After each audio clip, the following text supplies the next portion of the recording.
It's time for MacBreak Weekly. Renee Ritchie, Andy Ihnatko, Dave Hamilton from Mac Geek Gab. They're all here to talk about the latest. We're going to take a look at the new public betas on iOS, iPadOS, and TV and watchOS, and maybe sometime soon on macOS. Pros, cons, what works, what doesn't work. We'll talk about ARM and Apple Silicon and why it might be the end of the Wintel monopoly. And then finally, we'll get into the Apple TV Plus, some of the must-watch, and some that are coming soon. It's all coming up next on MacBreak Weekly. MacBreak Weekly comes to you from Twit's Lastpass Studios. You're focused on security, but are your employees? Lastpass can ensure they are by making access and authentication seamless, whether they're working in the office or remote. Visit lastpass.com/twit to learn more. Podcasts you love. From people you trust. This is Twit. This is MacBreak Weekly, episode 722, recorded Tuesday, July 14th, 2020. The ARM and other appendages.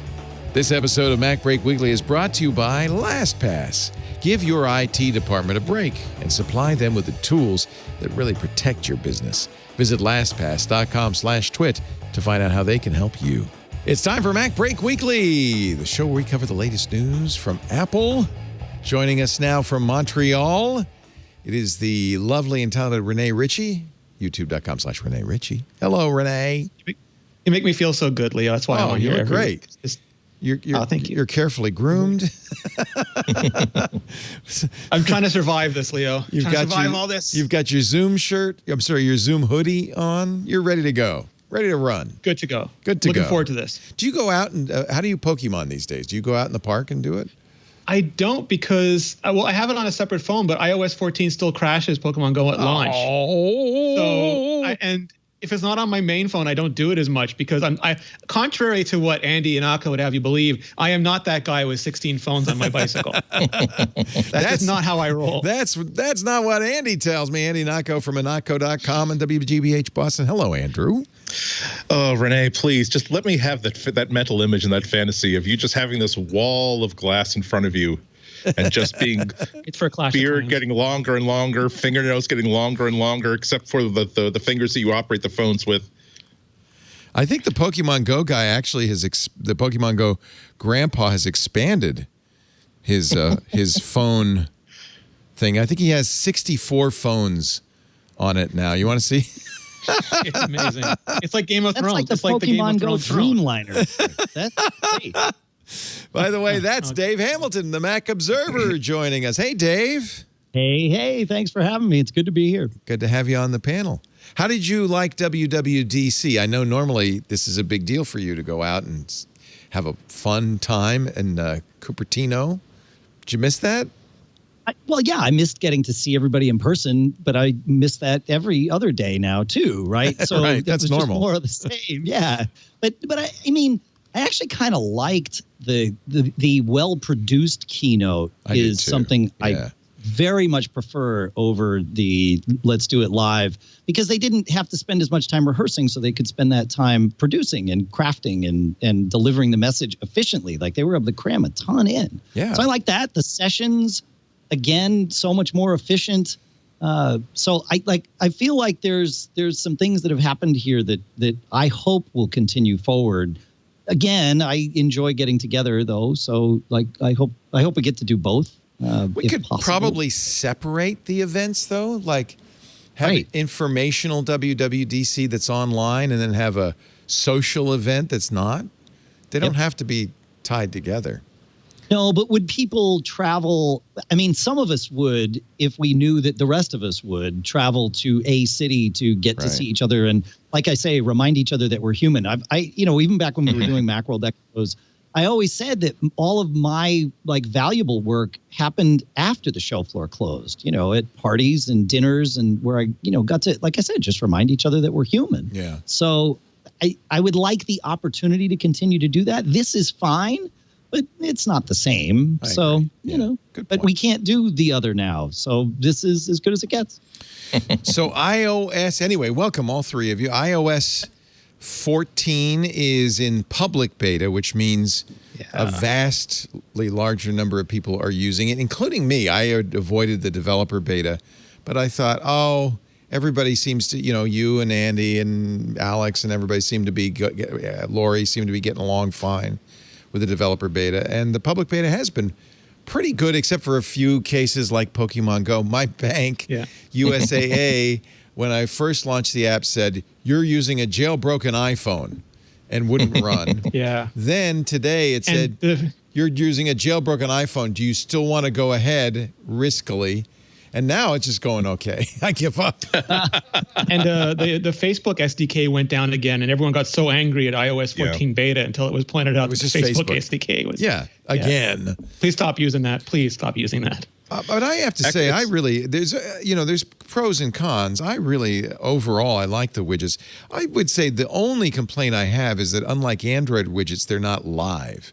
So I can have music playing, and I'll see that I'm playing Dad Rock Essentials on my iPhone, but the widget doesn't show that it's playing, nor does it have a pause or skip. It's live to tape. So they come from the complications on watchOS, and that's where power efficiency was most important.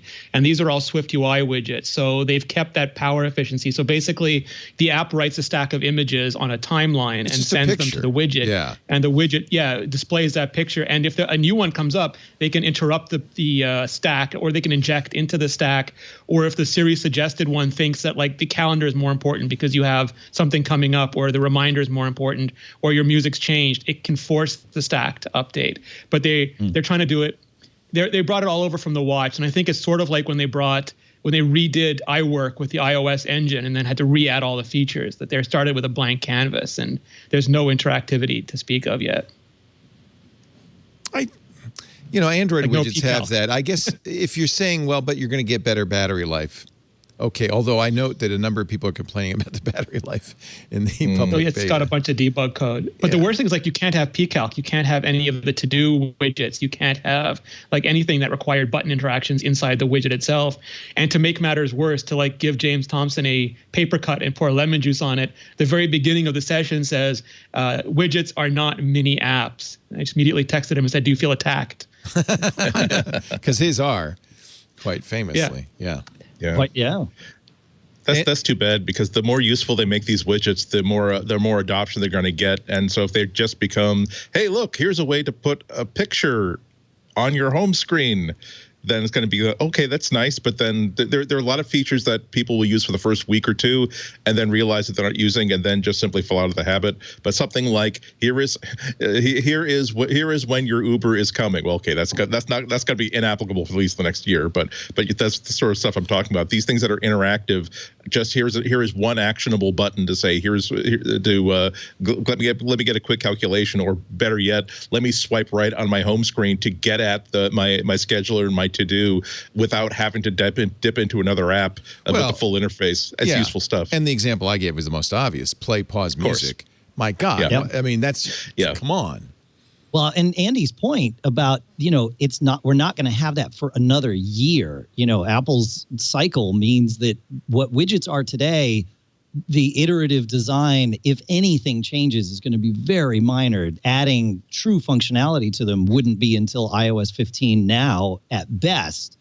And that may cause a lot of people to just sort of write off widgets and lose some of that momentum there, which isn't good. Any other?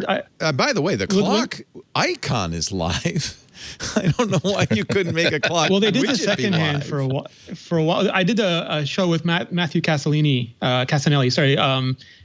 this morning, and what I love about Matthew, he came from the workflow team that became the Siri Shortcuts team. And what he's done that I thought was brilliant is he put all the widgets on his phone, and then behind them, he stacked all the Siri Shortcuts for that widget. So you go to Calendar, you slide up on it, and you have all your Siri Shortcuts for Calendar. You go to Reminders, swipe up, and you have all your Siri Shortcuts for it. And he did that from every main app instead of shortcuts that he has, all of that in widget space now, which I thought was just brilliant. So you can create on any widget spot a widget stack by putting multiple widgets in the same place. So you put the front-facing widget, the image widget, but you could put a shortcut as you swipe up that says pause, play, and all the other things. Yeah. I'm going to do that. That's actually a great workaround.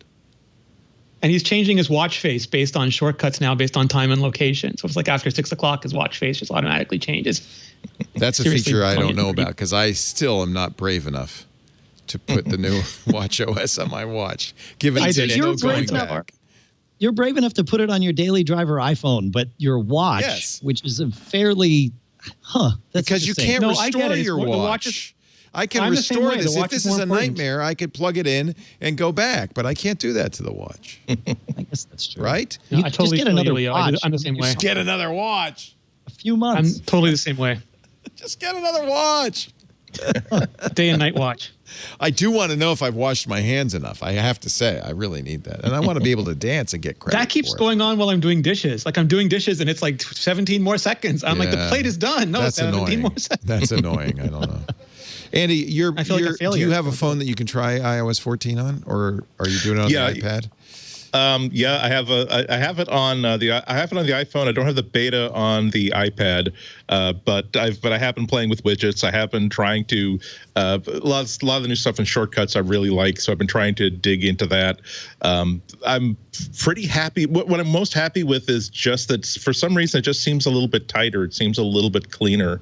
It feels like they've taken a lot of the stuff that has been lingering since the days of smaller screens, lower resolution screens, and they've said, okay, well, look, everybody has 8K 16-bit screens, whatever, right now.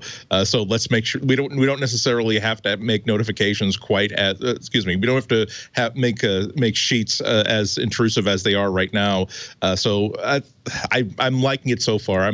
I am seriously considering getting an iPhone SE and making it my daily driver for the rest of the year. It's a really nice step forward. iPad OS is a little bit less. 14 is a little bit less exciting, unless you really like handwriting. They pushed the cursor stuff up to the iPad Pro release because I think that it would have been worse to have that iPad Pro release without the cursor support, like even less impactful. But it took away from some of the WWDC stuff because I think if we gotten cursor and pencil and the iOS 14 stuff, we would have thought it was a pretty good update. Right. Widgets do not behave the same on the iPad. They are still trapped in the Today view. Which is weird because you have so much space on an iPad that arguably that'd be a better place to put them. The conditions were different. So like you can make the icons two different sizes, one that's bigger, one and closer together, and one that has more density. And they also change position as you rotate. And there were like a number of factors that just meant it would take a little more time to do it. Okay. And they're all sheltered in place at the moment. So it was just it didn't, as far as I heard, it didn't fit into getting it ready for WWDC. So they're not against the idea. It's just that they had too many things to do and they couldn't do that one. We love it when people are so excited about our features, they want them everywhere. Yeah, that's a good line. Yeah, that's a good line. Anyway, what do you think? What's the consensus? Should people, I mean, as you said, Dave, I put it on my main iPad and my main iPhone. I took a chance. Big Sur it's not yet in public beta, right? No. That one, I've had bad experiences in the past using public betas on Macs. I'm a little less likely to do that. I just don't see much of an upside yet. Yeah. It's been okay on my MacBook Air. Okay. But you know, there are a lot of things that simply aren't built to work with it yet. The big one for me is there's a couple of mail plugins from the folks at SmallCube that I simply rely on. They are a part of my workflow. They're a part of my very fiber of my being, and not having those available at my fingertips is kind of a deal killer. So for that reason, I can't run it for very long, on my Air. But I switch back to it occasionally, and it's relatively stable. Battery life is fine, So yeah, it's fine. I tried Catalina last year, and it was fine for like beta 1, 2, 3, and I think then beta 4 Final Cut Pro stopped working. Oh, and I'm like, I'm never putting it on a main machine. Exactly. Because it's not this beta, it's the next beta you have to watch. Everyone will tell you this beta is fine. Right. It's working great. Then you do it, and then the next beta just hoses you. So then our advice would probably be this really isn't for everybody. I mean, obviously our audience is more sophisticated than the average person. I would, for instance, on the radio show, I would say don't. But on this show, if you're listening to MacBreak Weekly, you're probably enough of an enthusiast It's you have a spare machine, especially. Yeah. Watch OS is one thing. Don't install it into a second volume. Oh, we know. Yeah, that was originally, that's how people got around it in years gone by. That doesn't work anymore. Well, it works. It'll let you do it. There's no way back. But then but it changes the version of APFS is what happens, right? That makes sense. Big Sur has to add all these different volume types like backup and those sorts of things. And so Catalina sees it and says, I don't know what version of APFS this is. This is newer than I'm aware of. And therefore, I'm not going to attempt any updates, because updates with APFS mean create a new volume, install the update there, and then roll to that, right? Which is awesome because it totally protects you. But Catalina can't trust this version of APFS, so it won't do it. So your Catalina will still run, but it will no longer get updates, which is risky. Right. Now, I have no knowledge of this, but it's possible, of course, that a future version of Catalina, likely, in fact, would understand that this version of APFS is okay. But you put yourself in a chicken and egg scenario if you update now, because then you can never get that version. Right. That's not presumably. So I mean, I don't know. I think I would say our recommendation is hold off on Big Sur, and maybe watch OS. But iOS and iPadOS seem like they're okay. What about tvOS? Has anybody updated to beta tvOS? I haven't. I think I did. It's not a big deal. I mean, if you want Family Game Center, which I have no need, I mean, it's there. Yeah. So. Okay, I'm not going to worry about it. We have to rely on our TVs too much right now, Leo. We have nothing else to do. Yes, I'm not mucking up my TV. Yeah, all the nerds want to know how 4K YouTube is working. Like, did Apple fold? Are they supporting VP9? Are they both doing AV1? Is there something else going on? What is happening? So political. So much drama. So much drama. I think of all of them, iOS 14 is the most dramatic change, and I think good. Yeah. And by the way, one little feature that almost makes the beta upgrade a must-do, Jiggle Mode. Used to be you had to hold your finger on the icon for a long time to get into Jiggle Mode. 1, 2, 3, 4, 5, 6. Okay, long time. Now, if you've got free space, you have to have some free space. It looks like I don't have. Oh, yeah, there's some. If you just hold it in the free space for half a second, it goes right into Jiggle Mode. That they didn't really tout that. Probably not a huge feature, but it's. Isn't it funny how sometimes a little thing like that, can be an important. It's quality of life. It is.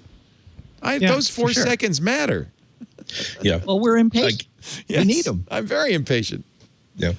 Again, the thing that I've been experiencing with the iPhone, I haven't fallen in love with any really new features. I just like the experience. It's a little bit more polished. Yeah. I really like the widgets, although I don't like announcing to the world that I've been listening to Dad Rock Essentials. But try Yacht Rock this time. Yacht Rock. It's a nice upgrade. YACHT, like my yacht. Yeah.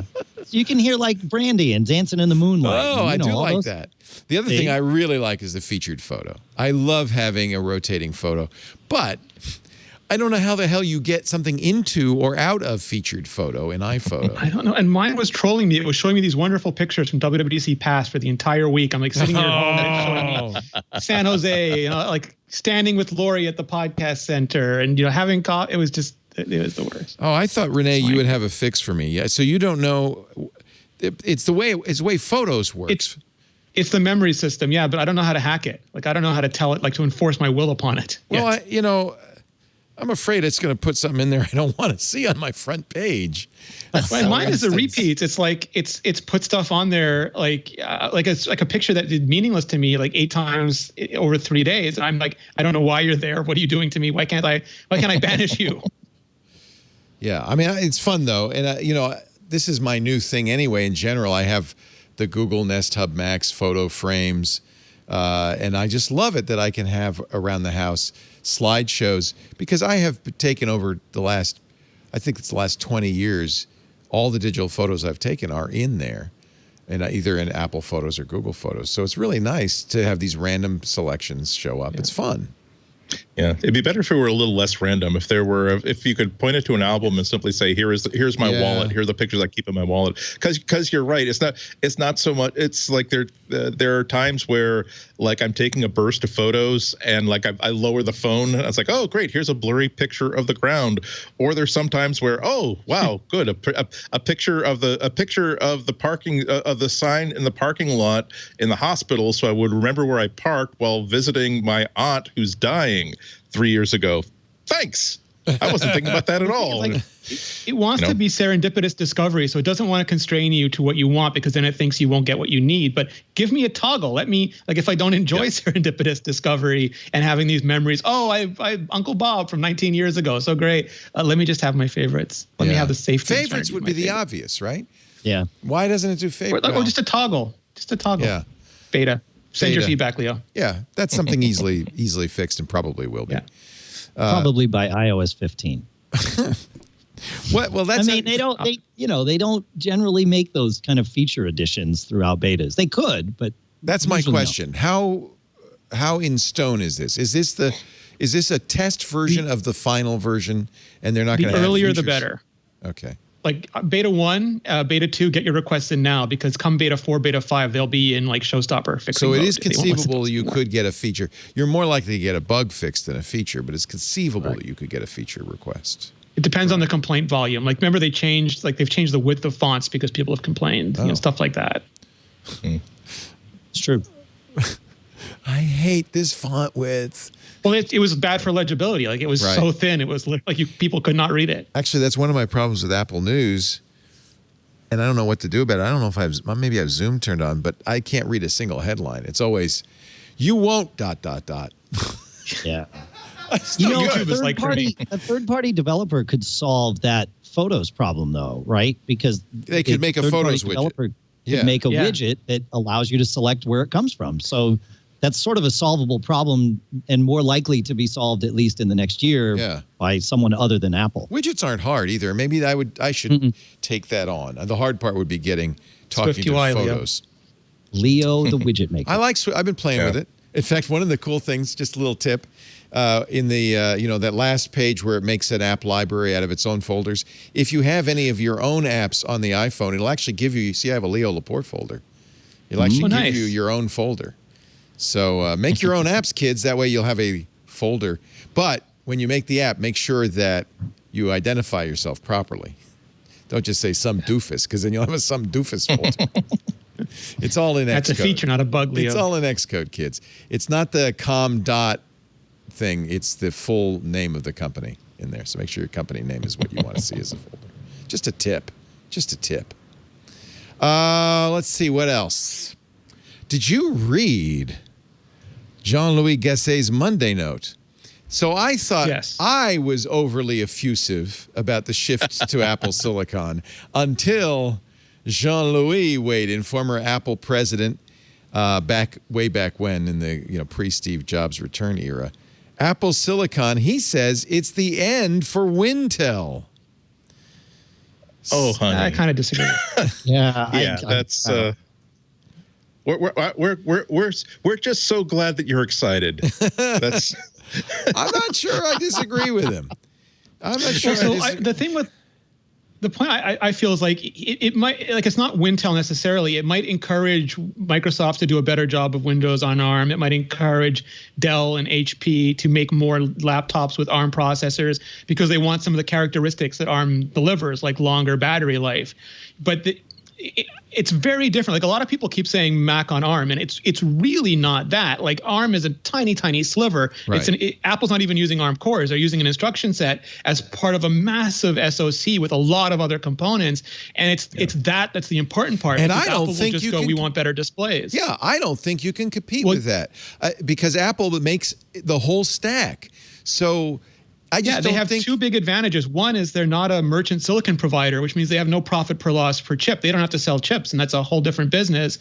And they also only have one client, which is Apple. And so their only job is to run macOS as fast as anything on Earth. And that's a much smaller problem to solve than Qualcomm saying we have to support OpenGL on this, we have to support DirectX on that. We have, Samsung is complaining about this. Dell wants us to do that. Like it is a completely different animal. Let me just read you the salient last 3 paragraphs because he makes really the whole point there. He says, Intel execs know they missed the smartphone 2.0 revolution because of culture blindness. And I think we'd agree. They couldn't bear to part with the high margins generated by the x86 cash cow. They couldn't see that lower margins could be supported by unimaginable volume. This is, by the way, an industry-wide problem. Nobody understood what the iPhone meant. Steve Ballmer they put a marketing person in charge instead of an engineer like Ballmer. It's almost exactly what happened to Microsoft. Yep. Now, Gassé goes on, Intel's facing a more serious problem. The x86 commands high margins, not because of the chip, but because of the Intel Windows duopoly, meaning that all other things being equal, chips not running Windows get lower margins than an x86 CPU. Now, this is his deep knowledge of the industry. I don't know that, but that's what he says.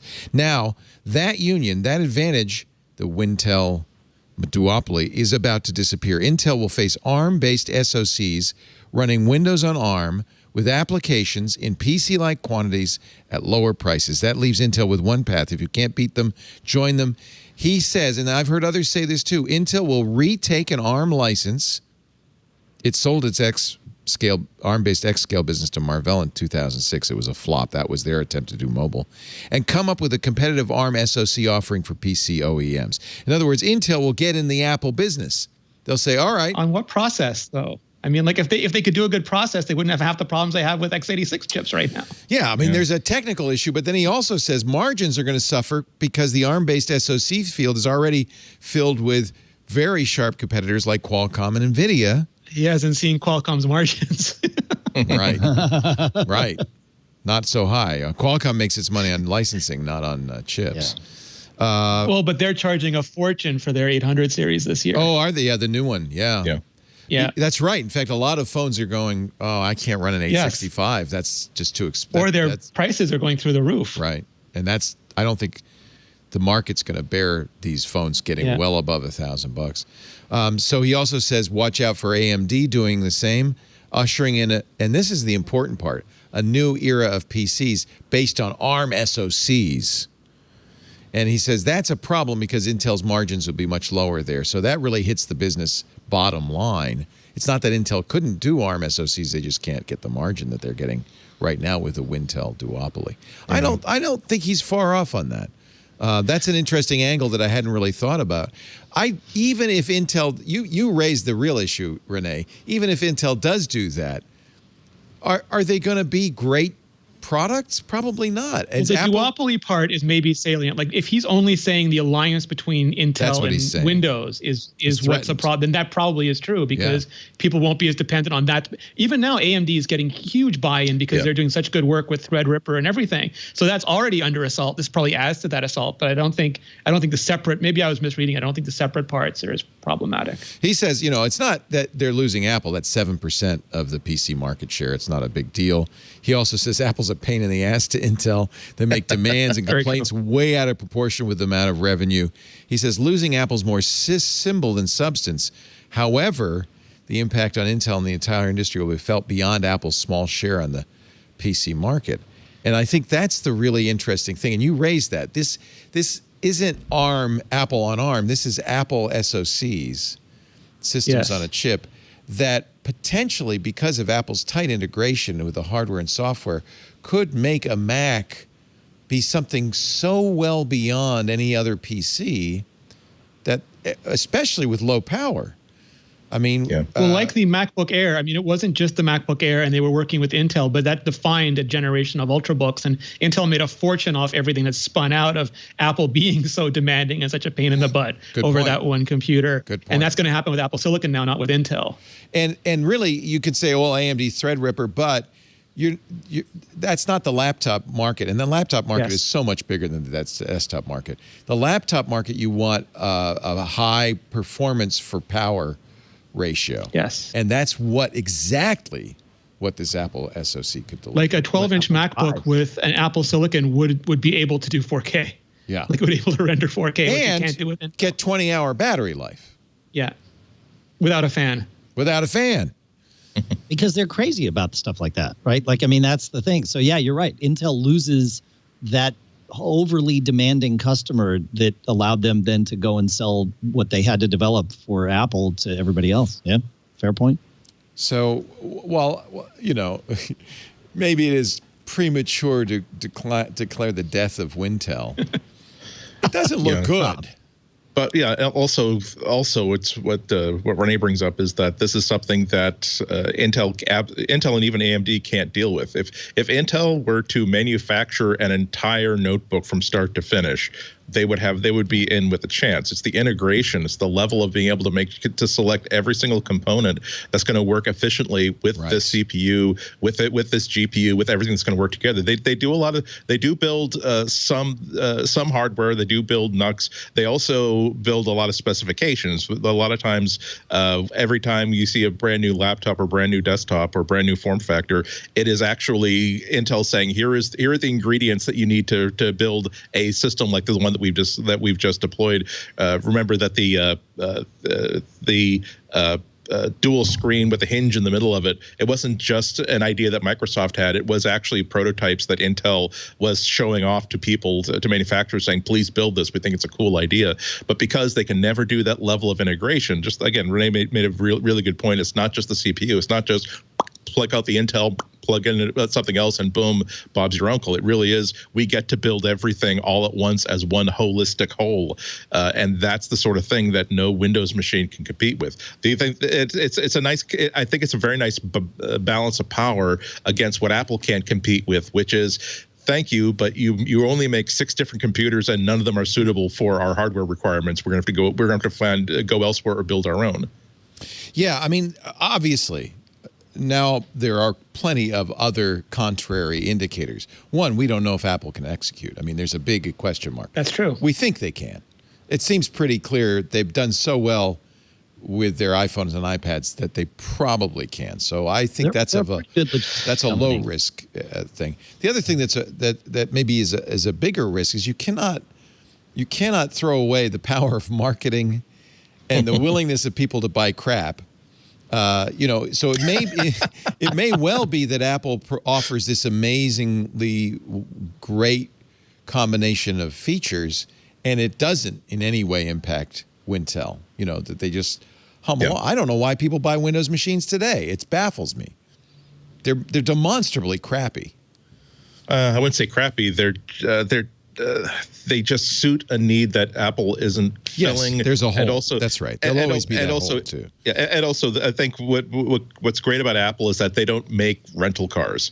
They don't make fleet vehicles. They make vehicles that are really, really interesting and exceptional in their own rights. However, there are a lot of people that I really just want a Toyota Celica. Give me something that's not necessarily high performance, not necessarily the most reliable thing, but it's on the lot. I can get in the color that I want. They're not going to tell me that, no, you don't need cup holders this season. And that's how it works. That's really the defense. That's why Wintel is not dead, is you could have a demonstrably better... You can have a demonstrably better platform. It doesn't, but you don't fill all the gaps in the industry.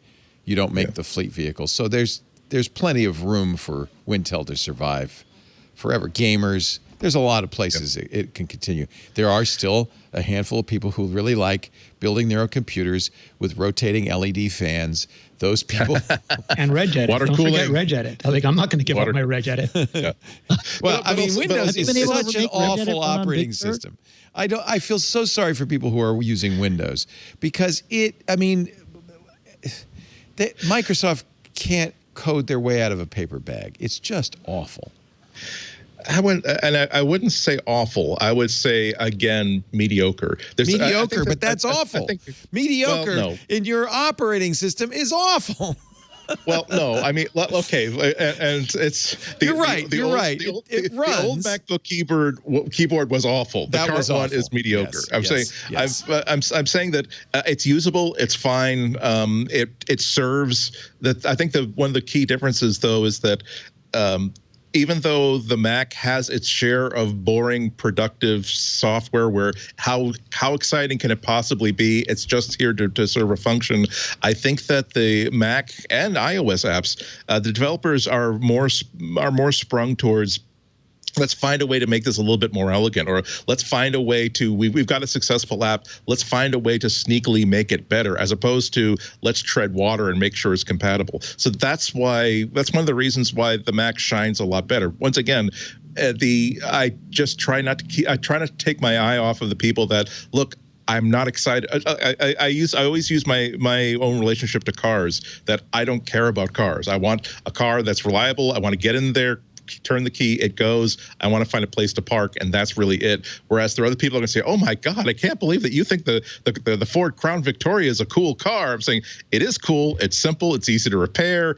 You can get parts in a junkyard. It's wonderful. Because if people aren't excited about this stuff, it's hard to convince them that there's a reason why you're spending an extra $200 or $300. Say you can tell them that, well, you're going to get better support, it's better built, you're probably going to get at least 5 years, if not 6, 7, or 8 years out of this, versus 3 or maybe 4 out of your Windows machine. But again, they're into the store, they don't really care, and they say that these are the people that say, "Ooh, this has an LED keyboard. Great, let's get this one."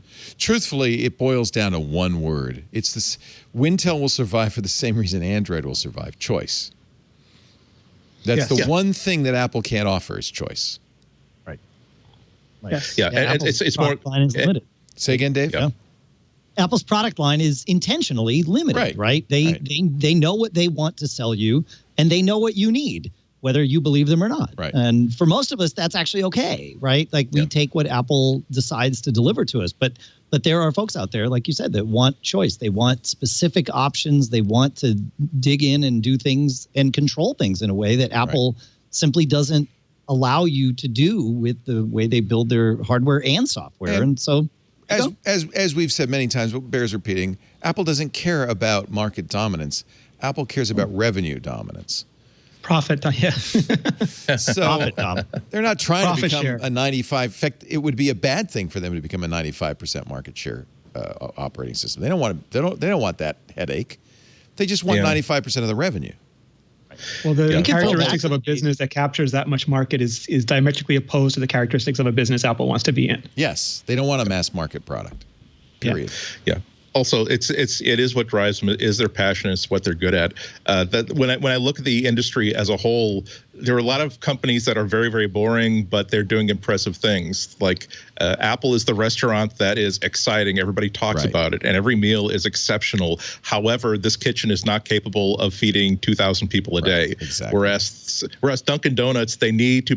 There are a lot of people who need their morning donut and their morning coffee and their morning culotta, and they need to crank them out at volume, and you can't get that from the boutique bakery across the street. Yeah, Apple doesn't want billions served. Yeah, exactly. They want to make a nice steak. And truthfully, I don't think Apple, it was the folks at Thinks blogged Steve Jobs' wonderful interview at the D conference with Walt Mossberg and Kara Swisher in 2010. And what was really clear is, Steve said it over and over again, and I think this is still true of Apple today. It's not they're saying, how do we make more money? They're saying, how do we bring the best product to a customer?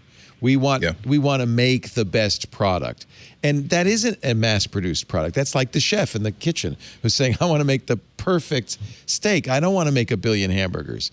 And it turns out there's a benefit called revenue, but that's I don't think they're saying we take care of the. They believe that, they believe they make a great product and the revenue follows. But exactly. I have a video coming out tomorrow, and I'll spoil part of the conclusion. But Tim Cook is always very forthright on the calls. Whenever he says anything, he's very plain spoken. And when he introduced the idea of Apple Silicon, it was very similar to what Steve Jobs said when he introduced Intel, and that led to the MacBook Air. As he said, he didn't say that Apple was doing this for faster computers. A lot of us hope that they will be. He didn't say they're doing it for better battery life, although a lot of us assume that they will be. He didn't say they were doing it to save money, because as much as each chip might cost less, making those chips is going to cost billions of dollars. He believes there are products that Apple can't make without doing this, and he also believes that if Apple does their job right, that the customers will reward them by buying those products, and that's how they'll get their margins back. That's the feedback you get. If you make a great product, people will love you and love the product. Incidentally, you make money at it. But I honestly think they're not driven by the money so much. Sometimes I No, wonder. they're excited by the money. They like it. It's a good thing. It's let me put it this way. I think they're not driven by the money in the sense that anybody who has that much money in the bank is not driven by. They're free not to be driven by money anymore. There's no merch store on Apple.com. Yeah, exactly. Yeah. I mean, back in 1996. Oh boy, were they driven by money? Oh yeah, when they didn't have it, they yes. Right. That's when there was Apple merch. That's true. Yeah. So that's interesting. Fun. So if we presume that the distinguishing factor between Apple and the rest of the world is the rest of the world offers choice, Apple doesn't, is that a negative? Not in the presence of all these other companies that are offering choice. There's you can almost imagine that if you think about the world in terms of a category of desktop computing, desktop operating systems, desktop computing, of which Apple is one, it really makes sense that this is the option that involves, I actually want a sandbox environment. I don't want to be in the driver's seat. I want to be the kid sleeping peacefully in the back seat or watching a movie, not worrying about traffic, not worrying about maintenance. Yes. And there's nothing infantile about that. It's like I'm willing to give up some control because I would much rather just sleep in the back seat. Yeah. And on the flip side, there are people who said, "Gee, I've seen laptops with touchscreens with the screens that fold backwards 180 to 360 degrees. That's really for me." Or maybe more seriously for power users, I can either spend $30,000 on a Mac Pro, which is a generalized computer, or I can spend $30,000 building a PC that is optimized specifically for rendering video or specifically for crunching numbers for statistics, which will blow the doors off of any generalized computer. So that's why Apple has a wonderful role to fulfill. I think that this is why I don't like to go into, oh, well, Windows is terrible or PCs are terrible. They have weaknesses compared to Apple. However, the PC industry also doesn't have the the PC industry also has additional responsibilities that Apple doesn't have. And I'm just glad that of all the options on the table, Apple is an option, and it's the one that I want. Yeah, I'm glad Android exists. I'm glad Windows exists. Same. I'm glad PCs exist, actually, because I don't run Windows. I like Linux. And I don't think I could ever run Linux on Apple Silicon. I'll run it in emulation, but that maybe not natively. I mean, Windows, yeah, maybe. I mean, on ARM, Linux is doable. So totally. It's compatible. That's why we can run it in emulation. But I feel like Apple's pretty locked down. If Linus Torvalds isn't writing nasty grams about your silicon, then are you really a silicon company? Isn't that wonderful? So, one of the things that excited me about Apple Silicon is exactly this. Apple, like you said, has more money than they need. So they really aren't that hungry company that they were in 1996. And that hungry company turned out a lot of really cool things. Like that hunger fueled them to become the success that they are today. They basically were forced to, right? Because if they didn't, that was it, right? I think if you look at history, for instance, the reason Steve Jobs got fired the first time is because the cash cow was the Apple II. And he poured all these resources into a failed platform, Lisa and Mac. At the time, the board thought, this is nuts. We've got a cash cow. What are you doing this Mac for? And I think Steve's only interest was in creating a better product, period. Yeah, it's but when very different than Ballmer, who wanted to hold on to Windows until he wrote every dime of profit into the ground. And we should point out, by the way, Microsoft, you may say, oh, no, Windows is going to last forever.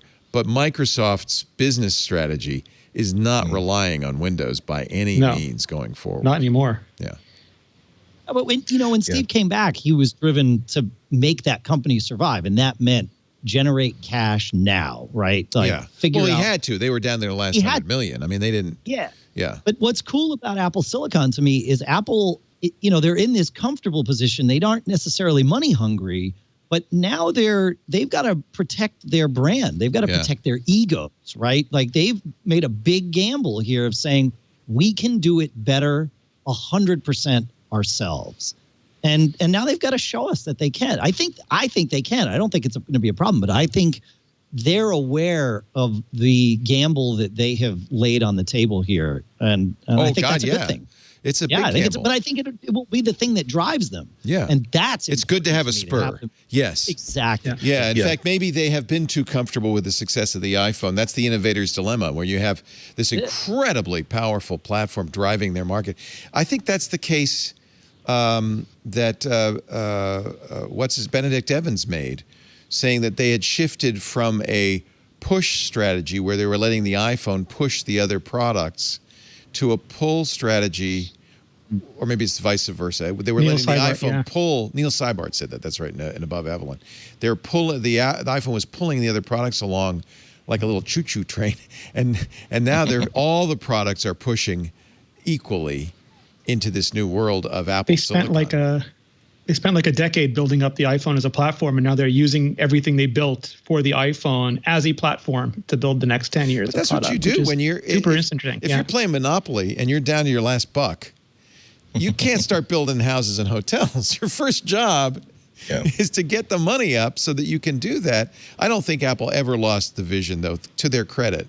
And that's a very tough thing to do, of creating a better consumer product at every step of the way. I think they always, you're right. I completely agree with you, Dave, that you've got to have that spur. You got to have something to drive you. Yeah, you need something to drive you. Yeah. I know it's been true for me, like in various, not at the same levels as Apple, but you can get, you build something and then you get a little comfortable, and it's, some of that complacency can be okay. But, for me, it allowed me to spend some time with my family. But then it's like, no. Got to dig back in and let's get it done. I wouldn't know, Dave. I've been coasting for 30 years now. That's not true. I look forward to those days, my friend. But on the flip side, that does get the nice thing about having the success and the financial cushion that Apple has is that it does allow a certain amount of freedom that there are other companies. If you wanted to come out with, if you really are convinced that this thing about Apple glasses or wearable technology glasses is a thing, okay, but all your shareholders and all of your workers are saying you've got 1.5 years to make it into a smash success, or else we can't keep this thing afloat. Whereas Apple can not only start saying we're going to work on this because this is an interesting idea, we don't know if it's going to work out because we can't. It's a brand new thing. We can't know if it's going to work until we actually build it. So they can already, and then after 3 years, they can say, maybe we don't want an Apple branded television. We're canceling this whole thing. And if they do think there's something there, they can release it and then say we don't even care if it's if it's a financial failure for the first year and a half. Whereas we do, but we're going to use that, just like with the Apple Watch, we're going to use the information to build the next generation of it and keep building up on it. That's the sort of thing you can do when you have that big of an iPhone cushion below you to break your fall. And that's why I'm always excited when Apple takes these big risks, because very, very few companies are in the position where they can afford to take these big risks and stick with it until it turns out to be, until it really develops. Very few devices are, especially when they're a brand new platform, are big successes right out of the gate. It takes time for developers to figure them out. Then after developers figure them out, that's when users figure them out. So I'll throw a little monkey wrench into this. So ARM was actually started by Apple many years ago. They spun it off and divested. It's currently owned by Softbank. They bought it from the British holders for $32 billion 4 years ago. Softbank has announced it's exploring a sale or an IPO for ARM holdings. Would Apple come along and say, we'll give you 100% on your dollar, 4 years, that's pretty good. Here's $64 billion. We want ARM. Would Apple do that? If Apple were predatory, if Apple wanted to control the market, yes. I don't think Apple cares, but what do you think? I don't think they need it. Like it would be they don't need it, and the headaches of owning it would be tremendous. Well, they could could basically say, now we own it. No more licenses. See ya. But there's contractual obligations, and then there's antitrust. There's so many headaches that come with owning ARM that they don't need, because they barely need ARM anymore. If they it's convenient and it's great for many things, and it'd be a pain in the butt to have to make their own instruction set. But if any company could make their own instruction set, I just don't think it's worth it. At this point, all ARM is for Apple is a checkbox, right, on the feature list. Yeah, it's ARM compatible. That's all they really. I was joking that like Swift ISA would be like announcement that I would fully expect to see in a couple of years. Yeah. What do you think, Andy? Would Apple want to buy ARM? No, I don't think so. No. I think the same reasons why I don't think Apple would like to buy Disney. What if or Intel bought ARM? ARM? Big fashion brand. Or Qualcomm bought ARM? That would be sketchy. Antitrust would rear its head. There's also how do you have to? It's not just buying ARM and owning it. It's also you're also buying every single contractual obligation that they have to every other company, and that is a very wide range of devices. And I don't know if that is way too much trouble for whatever it's worth. It's much easier to use ARM as a way to strong arm other chip manufacturers into building exactly the sort of silicon that you actually want. So, Dave, you think they should buy ARM? No, I think that would no. I mean, it would like Renee was saying. I mean, they would inherit so many headaches that it would either be just a management nightmare, or they would have to just try and shut down all those deals and then deal with antitrust up the wazoo. Right.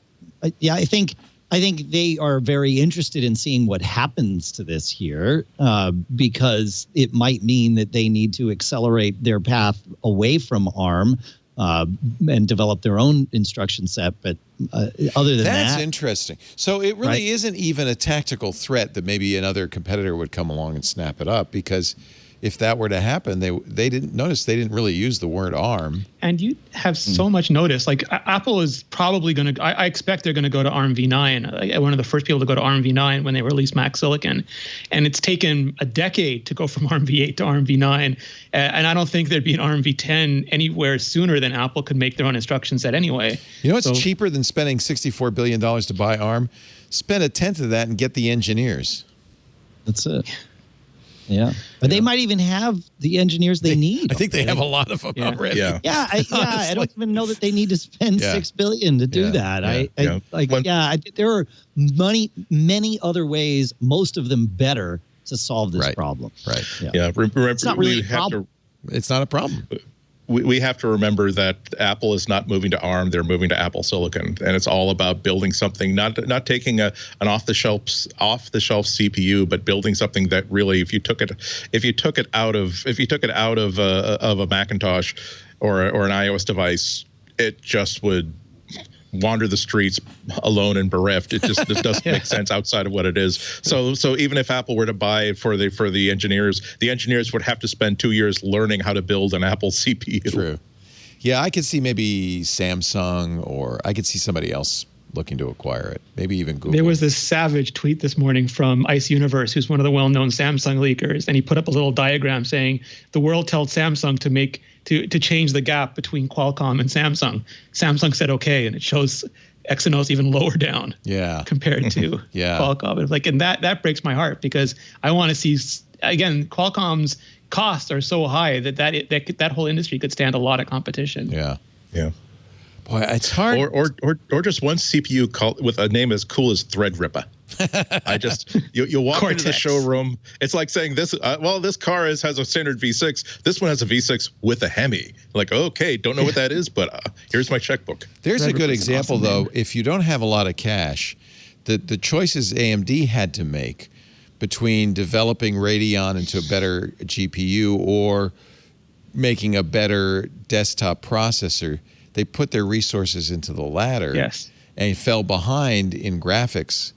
And that's an example of where it's nice to have a piggy bank, because AMD is a little precarious at this point. Enthusiasts love it, and anytime I say anything against them, people are going to go, "No, we love our Threadrippers," and it's true. They made amazing stuff, but that doesn't mean that they're not in a precarious position, right? Any competent silicon team, given enough time and money, can make the most performant, efficient chip in the world. It's just that not a lot of them have the money and none of them have the time. Just out of curiosity, Apple's going to fab this probably at TSMC. That's where they'll make it, right? Yes. And these guys are spun up and ready to do it, right? 5 nanometer. I know, it's amazing what they can do. Yeah. Is TSMC only in Taiwan, or do they have? Because one of the things we've talked about, Foxconn's starting to build factories in India. I think a lot of countries, given the trade war going on and the political issues going on in the U.S. right now, are looking at ways to move manufacturing out of China. Taiwan, I would be a little worried, not because they're part of China, but because China doesn't like Taiwan, and they're right there. Yeah. I feel like that might be a little precarious. I think that it's less like I don't want to say less important, but Apple basically funds their process. Like Apple gives them so much equipment and money to get first access to it, and then they can sell it to other people. That's more movable than Foxconn's because the Foxconn manufacturing is really like it's a lot of components. Not that this isn't complicated, but I think it's more resilient to setting up fabs in more places. There are a lot of suppliers all over the world. That they're really an assembler as much as anything else, right? Yes. Yeah. Yes. TSMC makes the chips. They're the supplier. Yeah. They're the ones down. It's the same way like Samsung or upstream. Samsung manufacturing makes Exynos, or Samsung Silicon makes Exynos, and Samsung manufacturing makes OLED panels, and all of these suppliers. Right. It's an interesting world. One more ARM story, then we'll then move on. Apple. To legs. Apple, yes, could be other appendages soon. We don't know. Apple promises that they're going to support Thunderbolt in the new ARM Macs, which is a relief for those of us who've invested in Thunderbolt. But that's not inconsistent with what I was thinking, which is USB 4. Right. That's the same thing, right? Is inside USB 4. Right. Yeah, it's part of the spec. So it would have been really weird if Apple said we will never support USB 4. It would have been weird if Apple had said we won't support Thunderbolt. I mean, they helped develop that technology, right? It's partly theirs, it's partly Intel's. This is the statement Apple gave The Verge. Over a decade ago, Apple partnered with Intel to design and develop Thunderbolt. And today, our customers enjoy the speed and flexibility it brings to every Mac. Although, good luck finding an inexpensive Thunderbolt peripheral. They're all so expensive.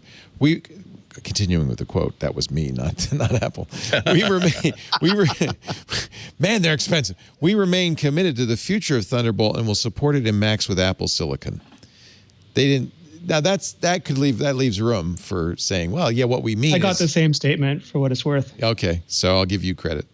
No, but I'm just saying like that was literally their line, because people saw the Thunderbolt 4 announcement, and I think Apple was, and people were like, why didn't Apple say anything? And I think Apple was waiting on the Thunderbolt 4 announcement, because Thunderbolt 3 was licensed by Intel and it was exclusive to Intel for a while, and then they started licensing it. You had to buy a board if you wanted to use it with AMD that supported Thunderbolt, and it was a little bit of a thing. And Thunderbolt 4, as far as I can tell, is just openly licensed. So I think people were sort of worried that Apple was going to abandon Thunderbolt, or that Intel would be belligerent and say, no, you're leaving us. We're taking all our toys with us. Well, because those of us who have bought Thunderbolt peripherals, and I have at great expense, would be kind of devastated if they didn't work. So Thunderbolt 4 is compatible with USB 4. Does it go the other direction if I have a USB 4 chip? Does that work with Thunderbolt? It's so complicated. USB 4 is the name. So USB 4 is the name of the plug. So USB-C is the name of the plug. USB 4 is the name of the protocol. Right. Thunderbolt is an option on the protocol, as is power delivery, and it just makes consumers nuts. Yes, because you can't look at the port and know what it is. And they were supposed to silkscreen stuff on there, but nobody does. Yeah, a little Thunderbolt, but who knows? Like my parents have no idea what that is, or even to look for it. It's the most confusing thing ever. I actually did a whole Ask the Tech guy trying to explain this, and I couldn't. It was confusing me. The one thing that's easy to remember, it doesn't actually make this easier, but it makes it feel like it's easier, is that letters are, with USB, letters are for the shape of the connector. Numbers are for the protocol, or if you really want to like simplify it, the speed of the data transfer across the connector. That's it. So and it gets really confusing from there. So what you're going to look for is a lightning bolt with the 4. And that will be support. God help us. That will support. Look at this. USB. These are all Type C, by the way. This is simplification too. I love that. Yeah. Simplification. One cable replaces other cables. USB 2, USB 3.2, which is a 5 gigabit standard, USB 3.2, the 10 gigabit standard, USB 3.2, the 20 gigabit standard, USB 3 with power delivery, USB 4, 20 gigabit, and USB 4, 40 gigabit. All. So it's presumably Apple will support Thunderbolt 4. Yeah. Right. So that way you get it all. And you get power delivery, you get video, you get all the other stuff. Until your sweaty fingers on the job site rub off the label on the cable. Which they're not going to, because nobody wants to silkscreen it on the computer because that's ugly and there's no room. It's no place to put it. There's no place to put it. Really thin MacBook Air. It doesn't matter because if you buy the wrong cable, you're hosed anyway. Oh my God, it's so crazy. That cable doesn't support power delivery. That's only going to turn on your monitor, but it won't power it. I was like, oh God, stop. I just bought from Otherworld Computing. They make I have a I have an iMac Pro and a separate data drive, external data drive. So they're not, and my data drive died. It was USB 3 too. So I thought, well, here's a chance to upgrade to Thunderbolt 3. So Otherworld sells a enclosure that holds 4 NVMe M.2 SSDs in there, right? That should be fast, right? And I got 4 Samsung 970 Pro Evo SSDs, so a terabyte each. And then I get the thing and they say, oh, and if you want to use this in RAID, which I did, you have to buy soft RAID for $179. It's like, what? So couldn't you have used Apple's built-in RAID? Apple only supports RAID 0 and 1. It doesn't. Right. So I am using Apple's RAIDs because I don't.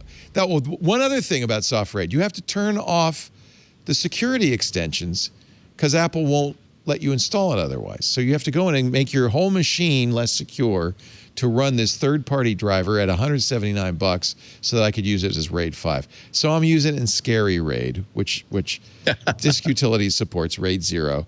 It's striped across all 4. It's a 4 terabyte drive now, which is nice. And I back it up, so I figure it's scary. Make sure you back it up. Yeah, I back it up. I actually back it up automatically with Super Duper and ChronoSync to a big Drobo, and then I also back it up 4 ways. I back it up to the cloud. I back it up to my NAS. I back it up locally. So if it dies, that's fine. If it dies, mostly I'll be pissed off because it's expensive.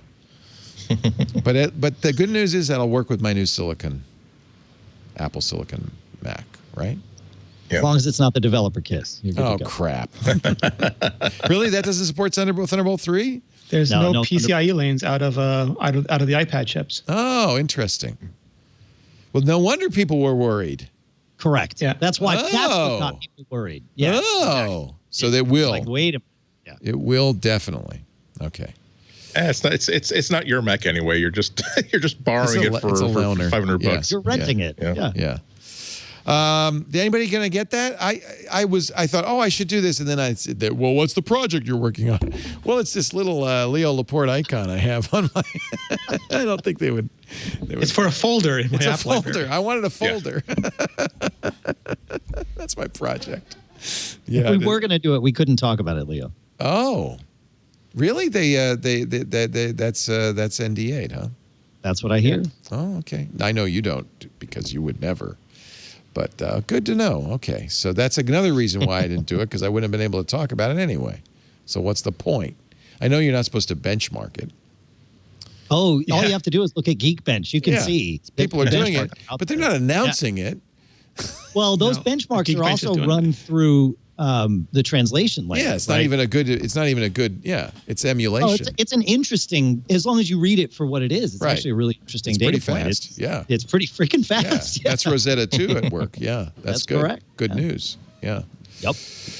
Our show today brought to you by Lastpass. Here we are in the lovely confines of the Lastpass studios. I'm the only guy who gets to use it now, which is really nice. I love it, all alone in my Lastpass studios.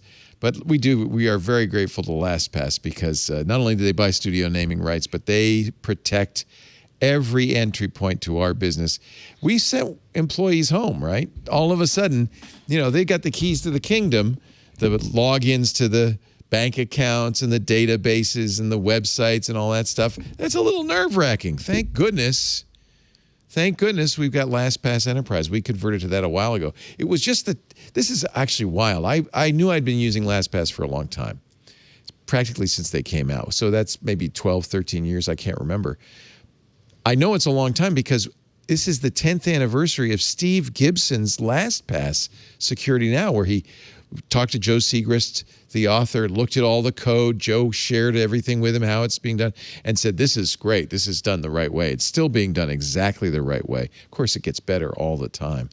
So we've been using LastPass a really long time here at Twit, and it's saved us. If your IT department is facing people working from home, more devices, more applications, new threats, new regulations, all making strong security extremely complex, they need to know about LastPass. LastPass provides IT with strong security that is easy to use. That's important. If it's not easy to use, your employees won't do it. It's also easy to manage, and that's just as important. Secure every entry point, from shadow IT to apps to mobile and cloud services. LastPass's solutions give you visibility and control over every access point to your organization. That's so important. They do it, of course, with the best password vault in the world, but there's a lot more going on. For instance, LastPass Identity offers a simple and integrated view across all access and authentication tasks, so IT can see exactly who's accessing what, when, and where. You can increase security. This is the holy grail. You can increase security and convenience. Normally, it's one or the other. Increased security that slows down employees, hinders productivity, but at the same time, you need that security, and that's why LastPass is great. It makes it easier for employees. For instance, single sign-on. They have over 1,200 single sign-on apps. They have multi-factor authentication, not just fingerprint and face recognition. That's true. That's in there, but also kind of contextual authentication, things like location or IP address that really reduce user friction and improve security. It's kind of magical. Look, spreadsheets and sticky notes for your passwords, just not a good idea.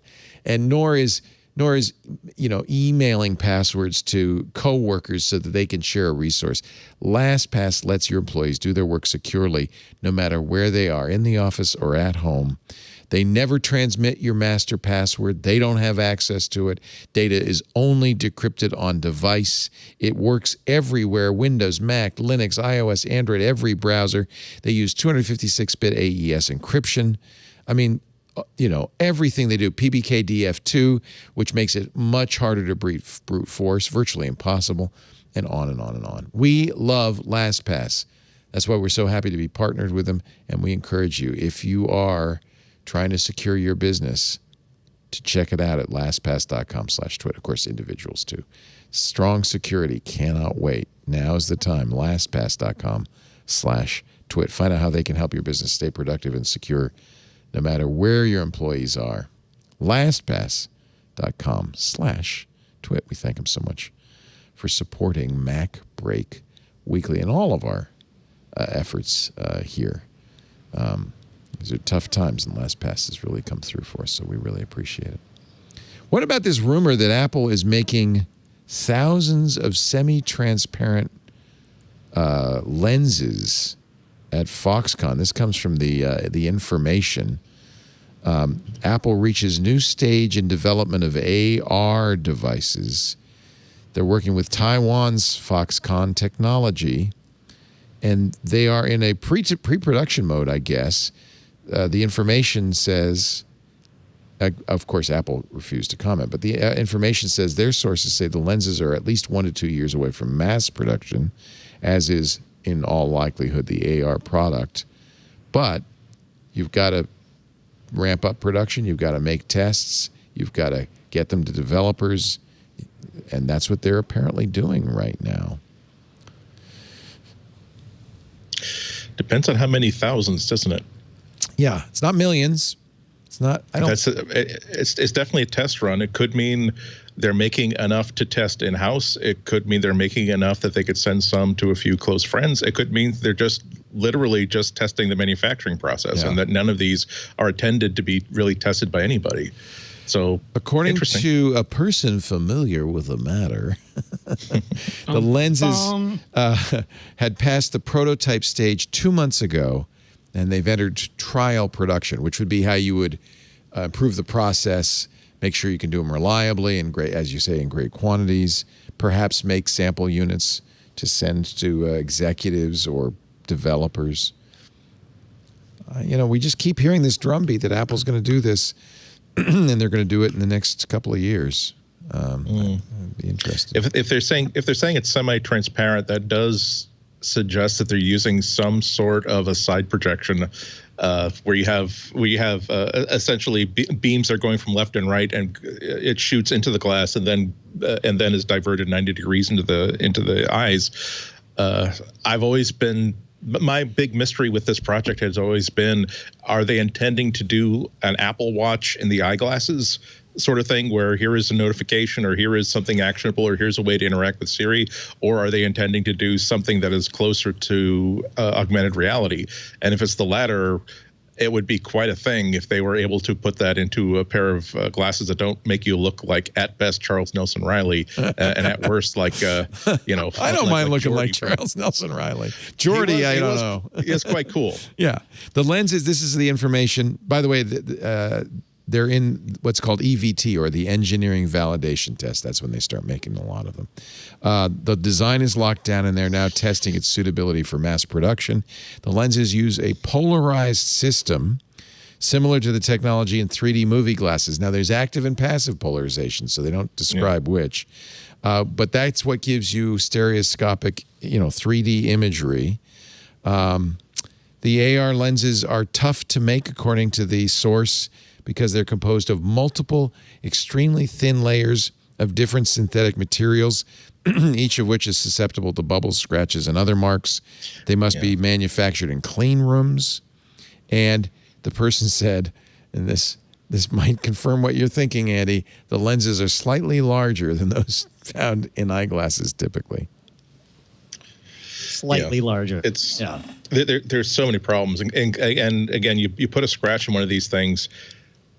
Remember how mad that Steve Jobs got when he was carrying around the first iPhone with a plastic screen and said, "Fix this." Yeah, that could be a deal breaker. Well, you could seal it with a glass lens. So I think now we have to have one. Put a screen cover on it. Yeah, put something. Yeah. How does that work with your mask? Your mask fitter thing. My Snapchat spectacles. Casey Neistat was hosting Twit. Yeah. No. Actually, I think it's. I need a bowler. I think it's the Roger Stone look is what I'm going for here. Leon Redbone. Go Leon Redbone. If you could be anybody, be Leon Redbone. The Riddler. Bigger lenses. I don't think bigger's bad. Bigger's more stylish. And it's interesting they're making bigger lenses, because that's a bigger field of view as well. Can they be heart-shaped? I like that. It's exciting, because the thing is, you can either have glasses that don't do a whole lot, but they are wearable and they last a good amount of time, or you can have something like Magic Leap, where they're awesome and they do incredible things, but you need to have something on your belt. You need to have a device that's a lot more nimble than even an iPhone, I think, in order to keep it working. It's interesting I think that whatever Apple does, it's going to be a lot like the original iPhone, where we've seen touchscreen devices before, we've heard of multi-touch before, but we haven't seen them put together very, very effectively until the iPhone came out. I think that we're going to see a lot of random technologies that we've heard of, and a lot of almost their products that we've seen, and it will come together into an actual productive product. But if they decide to ship it, which is still very much an if. Apple's not going to ship something that they feel is like ham-fisted just to get it out there, right? I mean, of course. So, So I think you're right.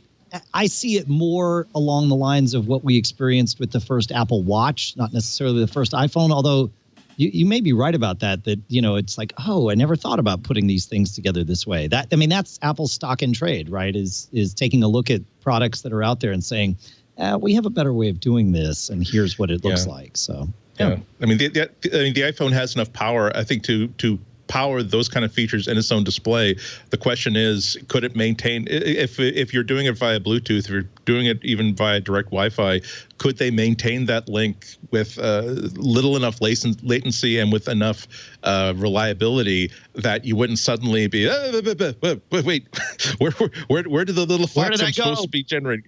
Yeah, you can't have things saying Bluetooth when Bluetooth audio fades out for half a second, it's or a fraction of a second, it's not a big deal. But when you're counting on like looking at a certain piece of information and suddenly it disappears and you see it spinning whatever for a half a second, then comes back, that's the why did I spend $800, $1,000, $2,000, even $300 for this thing? Well, that's why I think the watch is a good analog here, because the watch, it basically connects, not basically, it connects exactly those ways, right? It's either Bluetooth or Wi-Fi, direct Wi-Fi to your phone. And it you know, if it loses that connection, the watch still is doing enough on its own so that when you're looking at it, you aren't really aware that it's lost. There's some times where it's like, oh, wait a minute, like something's wrong here. But otherwise, the watch is a pretty fluid, seamless experience, even though it's relying on, you know, Bluetooth, which is so unreliable, it's ridiculous. But it sure is low power, and that's good. So, yep. Apple had started opening its stores. Now they're going to close them again. And now they're even saying we may not get a full return to work this year in our U.S. offices. They're trying to get retail folks to work at home.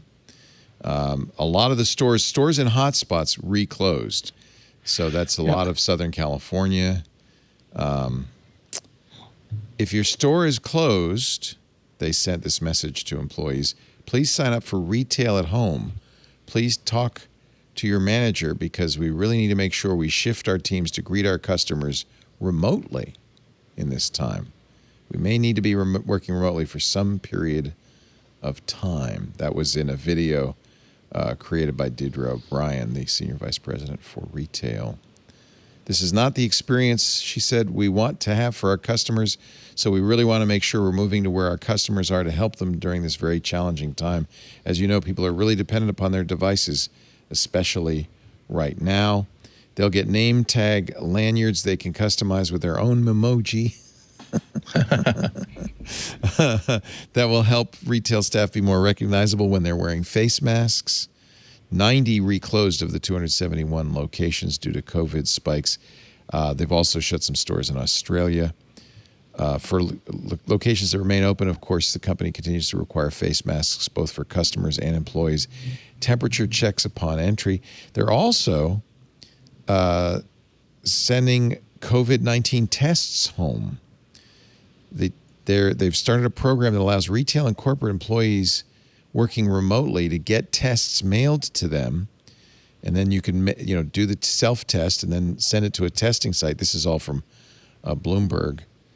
Last month, Apple started letting corporate employees returning to its offices take on-site COVID-19 nasal swab tests. So they're testing people at home now as well. It's just, it's got a, what their story is no different from every other business in America right now. It's just everybody's struggling a little bit.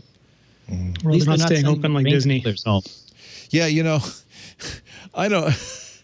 Oh my God! Have you seen the pictures of people in line at Disney attractions at Disney World? And the terrified workers, like just tweeting out their helplessness. Yeah, because they've got to work. They don't make any money otherwise. They're not going to get unemployment if they say no. I'm not going to work. They say no. Yeah. Meanwhile, Tim Cook took home $133 million last year.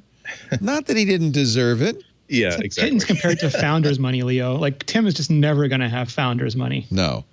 In fact, he was only number 2 in the U.S. Elon Musk got more than $500 million. A lot of that was stock. Elon got founders' money. He got founders' money. Yeah. Several times over. Yeah. Poor man. He can only be part owner of a soccer team, not a professional football team. And it just digs at him all the time. Oh, man. Cook is number 2. He's a little higher than Tom Rutledge, chairman of Charter Communications. Cable companies, that's a low-margin business. He only made $116 million last year. But Tim is giving most of his to charity after he puts his nephew through school. I know, I love the more that. he gets, the better. Don't you love Tim? Yeah. His base salary is $3 million a year. That's fair. You can live on that. He can live on that. $7.7 million in incentives. There are people who get paid far more and achieve far. Yeah. Oh, yeah. CEOs are vastly overpaid. The rest coming from stock that vested during the year. So over time, Tim's got a lot of stocks vested. Yeah. Sundar It doesn't seem like Pichai. attention is Apple's problem with him. Remember when Steve Jobs said, "I'm only going to get paid $1. Oh, and I want a private jet." Yeah. No, my favorite story was when he kept buying Scott Forstall lunch, and Scott's like, "But I have to buy you lunch." He's like, "No, Scott, I only get $1 a year salary. I don't know where all this money is actually coming from."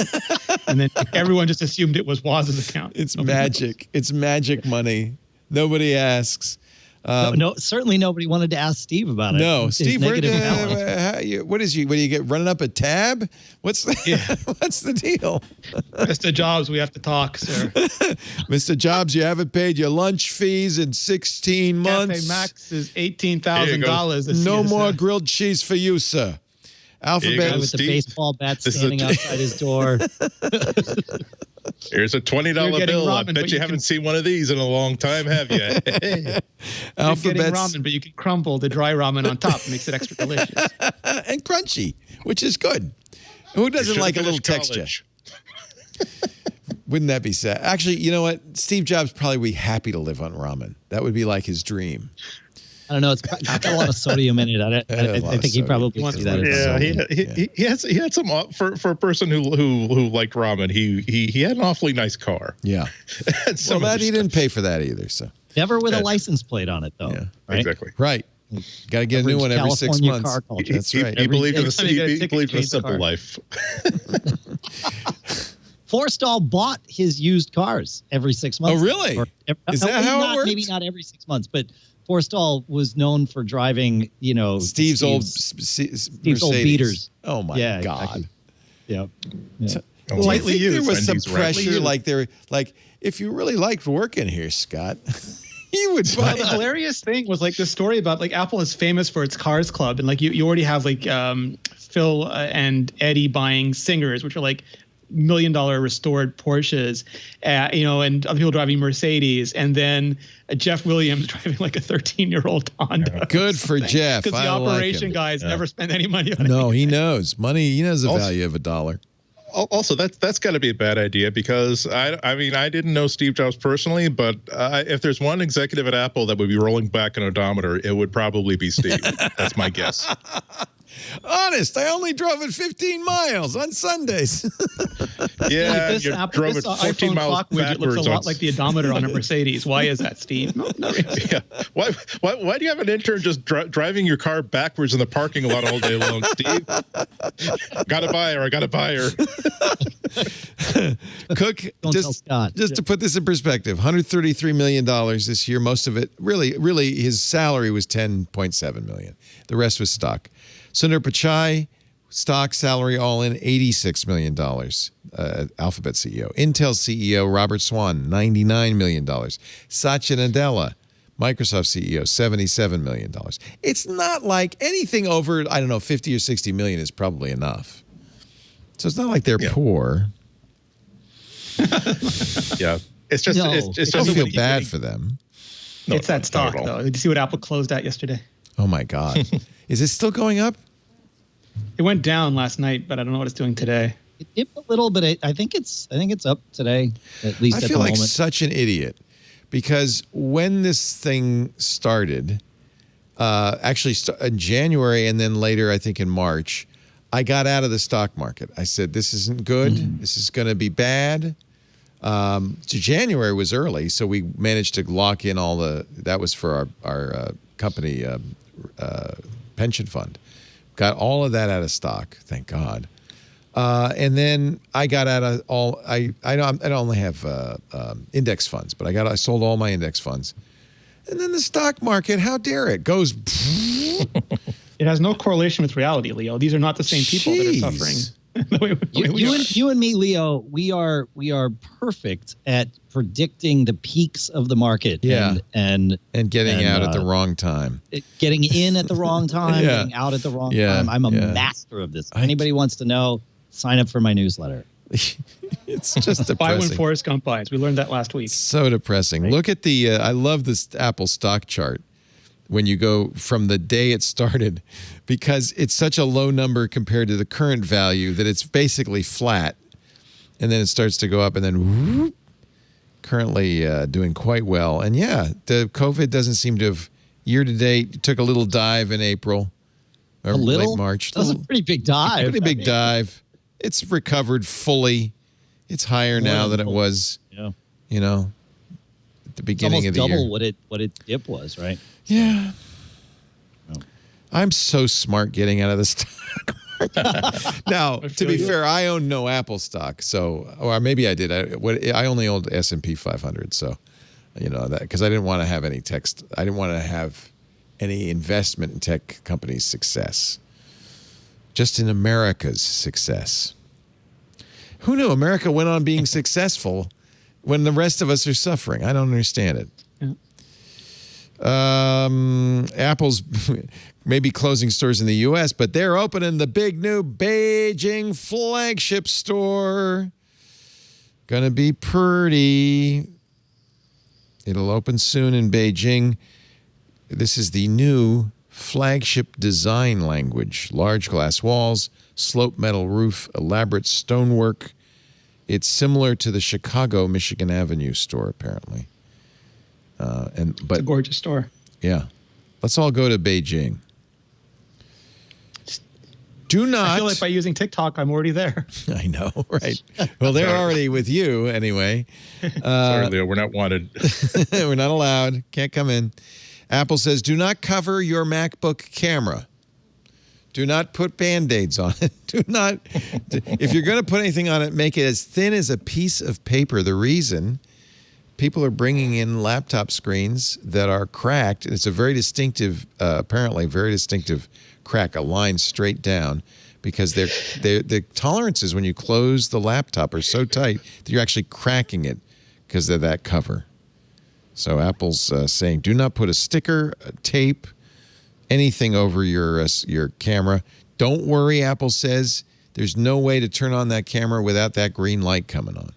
So you don't have to. But still, but it can come on in an awful hurry, and you're not ready for it.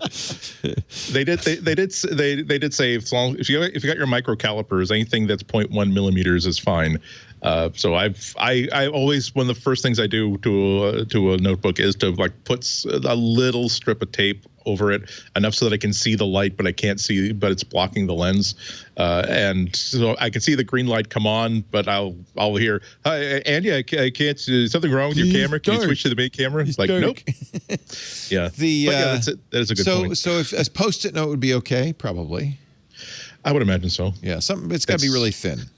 But you drill bit and pop that thing out of there. You'd be good to go. Yeah, or remove it before you close it. Yeah. I don't care if somebody sees me dancing around in my jammies. I don't mind. It worked for Tom Cruise. I mean, yeah, but I don't have Tom Cruise's butt. He doesn't have yours either, Andy. Channel, Leo. There's your TikTok channel, Leo. You dancing around in your jammies. That'd be perfect. That'd be perfect. Actually, that's already on. There's Leo Laporte. Batterygate settlements. Get ready for your bag of pop chips. If you know the serial number of your old iPhone 6, 6S, SE, or 7, you can submit a claim. You may get as much as $25 back. This is because, as Apple revealed in 2017, they slowed down iPhones. Apple said it was to keep them from crashing as the battery life dwindled. They got dinged. There was a class action lawsuit. Apple agreed to pay up to $500 million, although denying any wrongdoing. Submit your claims to a website set up by the United States District Court for the Northern District of California, but you will need that serial number. INRAE, Apple Inc., Device Performance Litigation, case number 18-MD/2827/EJD. So I got the Quebec one a year ago, I think. We had a distinct one in Quebec. Did you get money? It kept spamming me with money, but it's like it's so little money for so much effort that like you don't do it, and then I assume that that's their plan to begin with. Right. So if you don't know the serial number, you may be able to locate your serial number by filling in the information like Apple ID, device type, first name, last name, street address, city, state, and zip code. And then maybe they can find it for you. So that's good. You don't have to remember your serial number. They have the database. They can do it. Perhaps do the lookup. Yeah. If they see it. Sir, that's a Samsung phone. Can you please stop submitting it? Sir, please stop submitting. Let me just try. But it's slow. Yeah. I thought that's what this was about. But it's still slow. It's Apple's fault. They should pay. I had all of these. Does that mean I have to do 7 of them? Yes, sir. If you want all get 7 bags of pop chips. $175. Oh, Pretty good. Okay. First name, last name, street address. Oh my God. All right. Search. Yes, I would like to use that corrected street address. Does not match our database. Please double check. Okay. Let's see. What else did I have? Exterminate. I only have to do no. Does not match our database. Dance like a monkey. How much do you want this money? Dance. Okay. I only had the plus sizes, so that should match. Gotta dance in your jammies first. Does not match your database. None of them doesn't match. So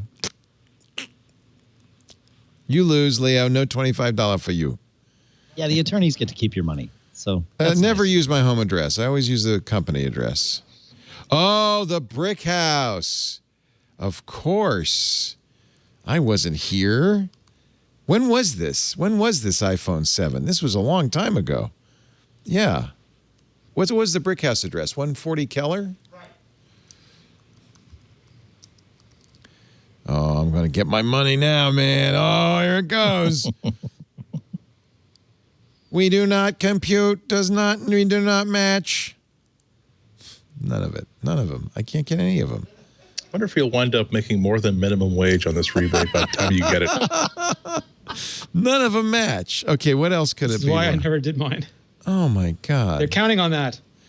I mean, who would have your serial number unless you still had the phone? You don't keep a database of all your serial numbers? Maybe in a LastPass note or something? Actually, I do now. Believe it or not, I actually do now. No. You know, my mom still has her iPhone 6. I could probably get some money for Mom.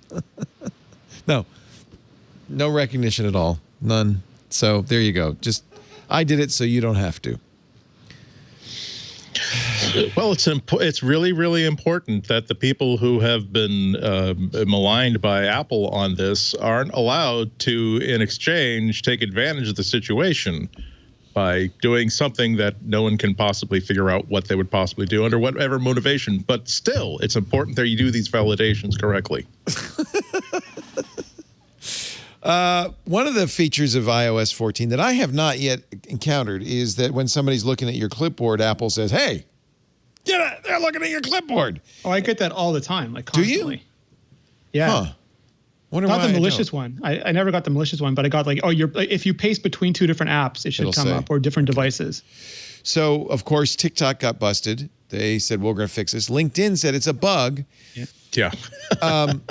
56 and some are saying apps. it's an SDK now. That there was an SDK that they were all using that was doing it was this. a Google Where does that data go? Ads SDK. Yeah. And I think what it really means is that Google's ad service was snooping your clipboard looking for keywords so that it could target advertising. I'm willing to bet that's what that was. So, yeah, it was a Google Ad SDK. So, bug or feature, Anyway, LinkedIn is now being another great class action lawsuit being sued. So everyone copying and pasting their favorite nude facial concealer makeup was getting the worst ads imaginable. We're not looking at your passwords. We're not looking at anything else. We're not exfiltrating it. Google's just going through your clipboard looking for stuff you might be looking for an ad for.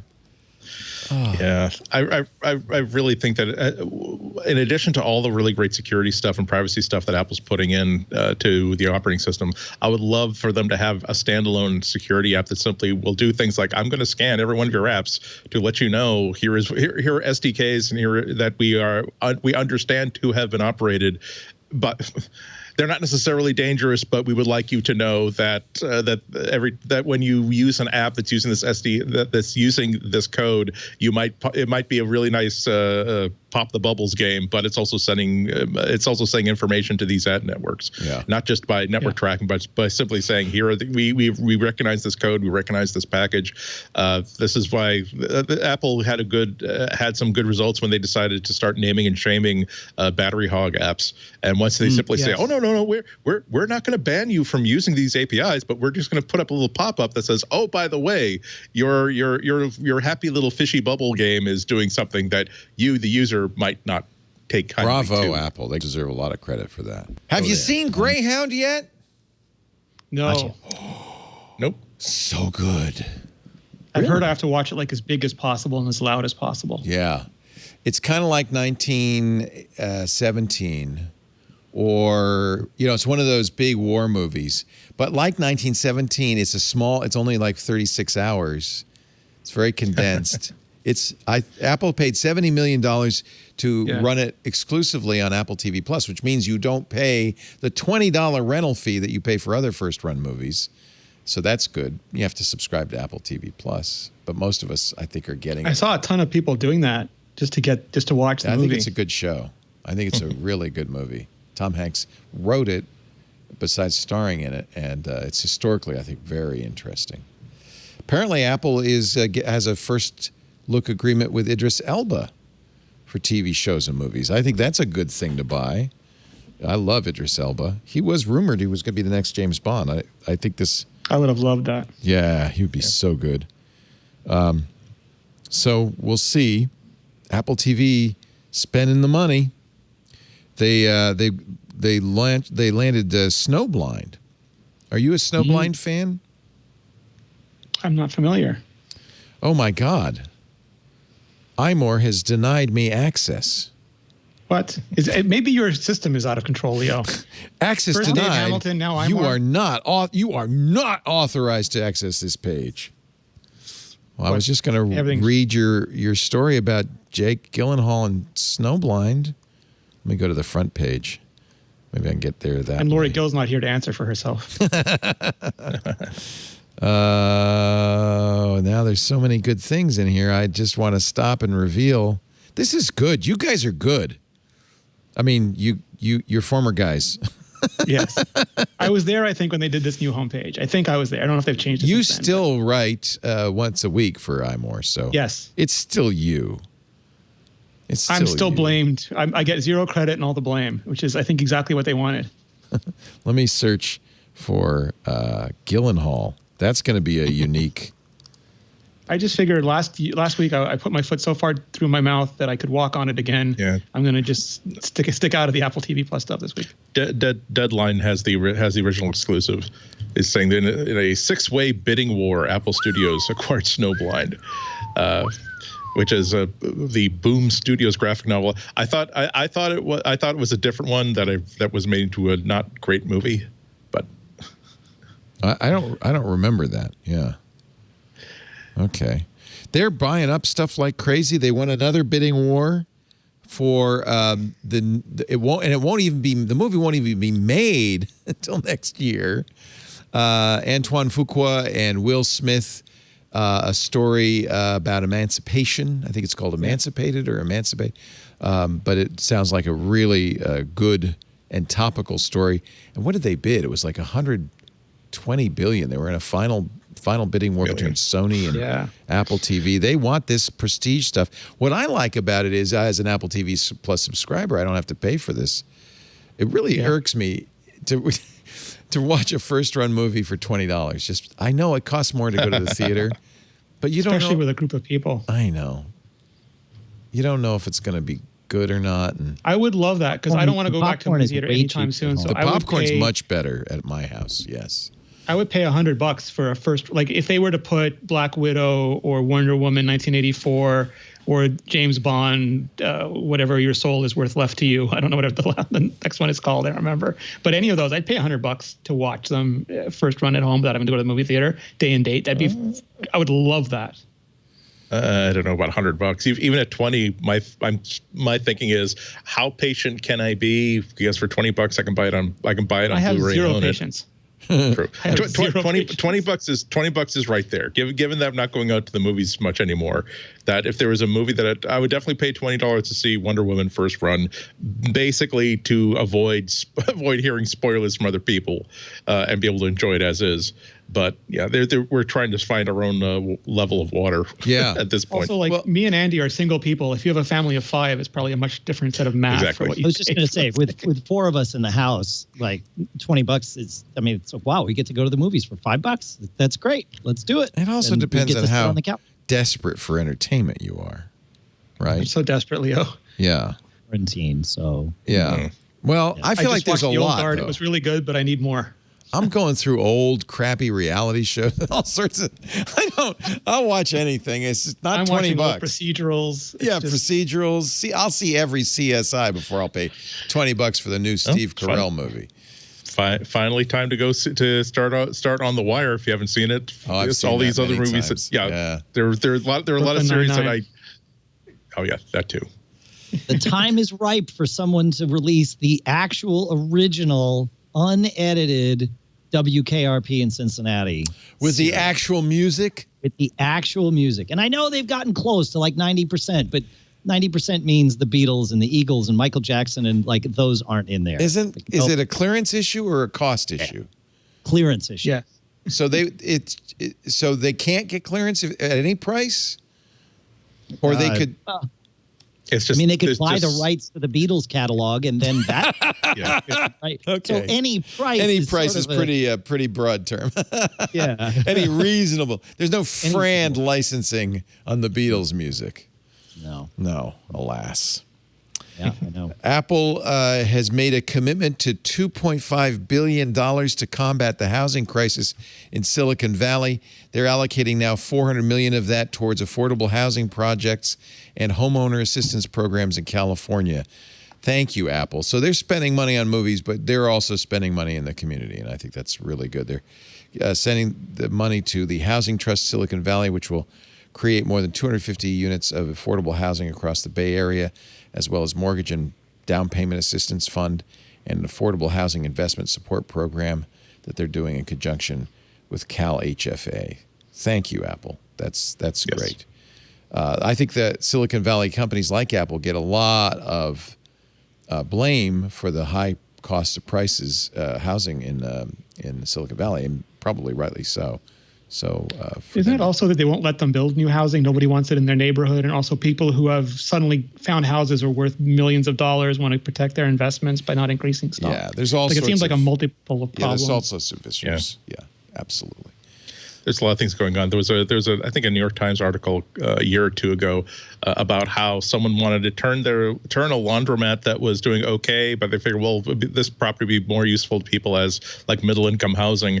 And the amount of bureaucracy and also like neighborhood opposition to new housing in the neighborhood was so great that I don't even know like where it wound up, where it was so expensive that he was just of all the people and all the activists who are saying we need more housing, and then being confronted with, well, it's not just the people who want to take an apartment building and turn it into like a 3-story private home with a pool and a bowling alley on each floor. It is sometimes just a more practical thing that's really hard to do. It's a hell of a problem. If you too would like a folder with your name on it, God damn. It's not hard to develop for Apple. They give away the resources like Xcode. It's a lot of fun. It's a lot to learn. I actually am working through the Big Nerd Ranch's 7th edition of their coding in iOS book. It's really, really good stuff. I've also started taking the Stanford Computer Science course 193, which is a really good course in iOS development. That's a little faster paced and tougher. But Apple also has their own resources They have new Develop in Swift and Everyone Can Code curricula. This is the easiest of all because it's aimed at students from grade school to college. So, my biggest problem with a lot of this stuff like Swift Playgrounds is you spend time learning Swift. That's the easy, at least for me, that's the easiest part of it. The hardest part of it is learning all of the GUI commands and stuff in coding for Apple. There's a very high learning curve for doing that. But I imagine if you're trying to learn Swift, that these Develop in Swift will be great. Everyone Can Code introduces coding to students in grades 4 through 8. It uses puzzles and games. And the Swift Playgrounds app, the Develop in Swift curriculum, is for older kids who are looking to develop skills that employers might be looking for. And it certainly is a skill that is in demand. So check out the new inexpensive curricula. They're all in Apple books. Develop in Swift curriculum has 4 books. Develop in Swift Explorations. I'm going to definitely take a look at these. Develop in Swift APCS Principles. That'd be for, I would guess, high school advanced placement classes. And Develop in Swift Fundamentals, all live today. Looks pretty good. And you can do it through Xcode. Xcode has a nice playgrounds feature. Yeah. Which really lets you kind of mess around with this stuff. And there's Everyone Can Code Adventures. Everyone Can Code Puzzles. Swift is a nicely designed, well-done language. But there's a lot more to coding in iOS than there is just learning Swift. All right, time to wrap things up with your picks of the week. Let me start on my right, Renee Ritchie, your pick of the weeks. So my pick of the week is in homage to Alex Lindsay not being here. And Canon has announced 2 new cameras. Man, don't. The EOS R5 and the EOS R6. Stay on the EOS R5. These are... But they have some caveats. So they're an amazing amount of technology. Like they can shoot 8K RAW with C-Log, internally with really, really good codecs, which is like almost science fiction at this point. It's like the power of a cine camera into the body of like a tiny normal looking camera. And there's places in the world that would never let you in with a cine camera, but will absolutely let you in with what looks like a small mirrorless camera. And it's light enough that you could put it up in drones and capture 8K in areas where like Niagara Falls or areas you just couldn't normally get to, or 4K. It does 4K 120 as well, so you can get downsampled 8K to 4. I'm sorry if I'm throwing around a lot of jargon. No, this is good. This is good. The 8K sensor will downsample to 4K and give you amazing imagery. It's expensive. It's around $4,000. The R6 is cheaper because with Canon, the higher numbers are lesser cameras. But it'll do the 4K stuff. Is the R6 the 8K stuff? The R6 not full frame? And the R. They're both full frame. I believe people are arguing about whether there's a slight crop or not on the R6. Some people say there is. Some people say there isn't.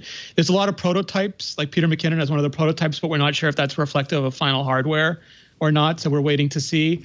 The only drawback is that some people are incredibly impressed that this technology can exist at all, and others are kind of upset that the camera generates heat and will stop recording after about 20 minutes of 4K 120 or of 8K, and then it has to cool down and then it will record less. Other people point out that at 8K with that bit rate, you are not going to find a memory card to record over 20 minutes it up. Yeah. anyway, or a battery that's going to last anyway. Yeah. So it's like the least of the problems. Like this is for very specialty use, but it is so light, it is so portable, and the Canon RF glass is just so modern and so good that I'm in trouble. It's almost like and it's got the flip out screen, which a lot of people like. It's almost like a YouTuber's, on your own cinematographer. You could be Marquez Brownlee, in other words. Well, no, because he's doing 8K RAW already. But I mean, like some people were saying also like a crash camera. Before you would blow up a $100,000 IMAX camera or Alexa camera to get that crash footage, and now you can get 8K crash footage off a $4,000 EOS. So I'm not sure if I love this camera yet. I'm going to have to wait for the reviews, but I love that it's showing, and Sony's going to be hugely competitive with their next camera too. I love where what I would call not even prosumer anymore. Like, it's still expensive, but it's attainable beyond what anybody used to pay like $100,000 for these cameras ever imagined. And I love that all of this technology is coming into consumer level cameras. There's an 8K video you can watch on YouTube if you have the capability. We'll stream it out at 720p so you can enjoy it and pretend you're seeing. I love Canon color. Like, I know people have very different opinions of it, but I love the way it's a little bit more magenta, but I love it. I love Canon. And I have to say, I switched to Sony because I like the size of the mirrorless and so forth, but I still have a lot of Canon glass. Unfortunately, it's the EF glass, so I'd have to use an adapter with this new body, but there's okay. Two. There's one that's super cheap. I have it. It's like $79, I think. And there's also like a $300 one that includes ND filter, so you can slide the ND filter. That would be nice. In the adapter. Yeah, which is really nice. So since I have all that Canon glass, it's what I was saying. It's about the same price as a 5D Mark IV. It's not much more expensive than that. So no, and again, like the cinema cameras that came out this year are 10 to 20,000, and this does those can record indefinitely. That's the huge advantage. It's what you're paying for the cinema camera for. But if you don't need to record 60 minutes of A-roll, like some of us idiots do, these cameras are going to be fantastic. And incidentally, it probably takes pretty good stills too. 45 megapixels. That's a huge argument. It's funny because the same stuff we were arguing about cameras for years. They're now like, Sony said their next camera is probably going to be 12 megapixels, and people are freaking out and they're going, no, you want good 12 megapixels. Right. That's an A7, or you mean on the? Yeah. You talking about the A7S3, or are you talking about on the phone? Yeah. No, on the A7S3. Yeah, you shouldn't go crazy over the size of the megapixels, although I kind of do. Yeah. Unless they're pixel binning, and that has other trade. I mean, it's a whole big thing. Yeah. No, it's interesting because for a long time I thought Canon and Nikon would basically give up the mirrorless cameras to Sony because they had to preserve their existing business of, DSLRs. This shows that they're willing to be aggressive. They're finally, and by the way, unlike the Sony, it has a compact flash slot as well as an SD card slot. There's some real CF Express features on the R5. So like I have a C500 Mark II, and that uses CF Express.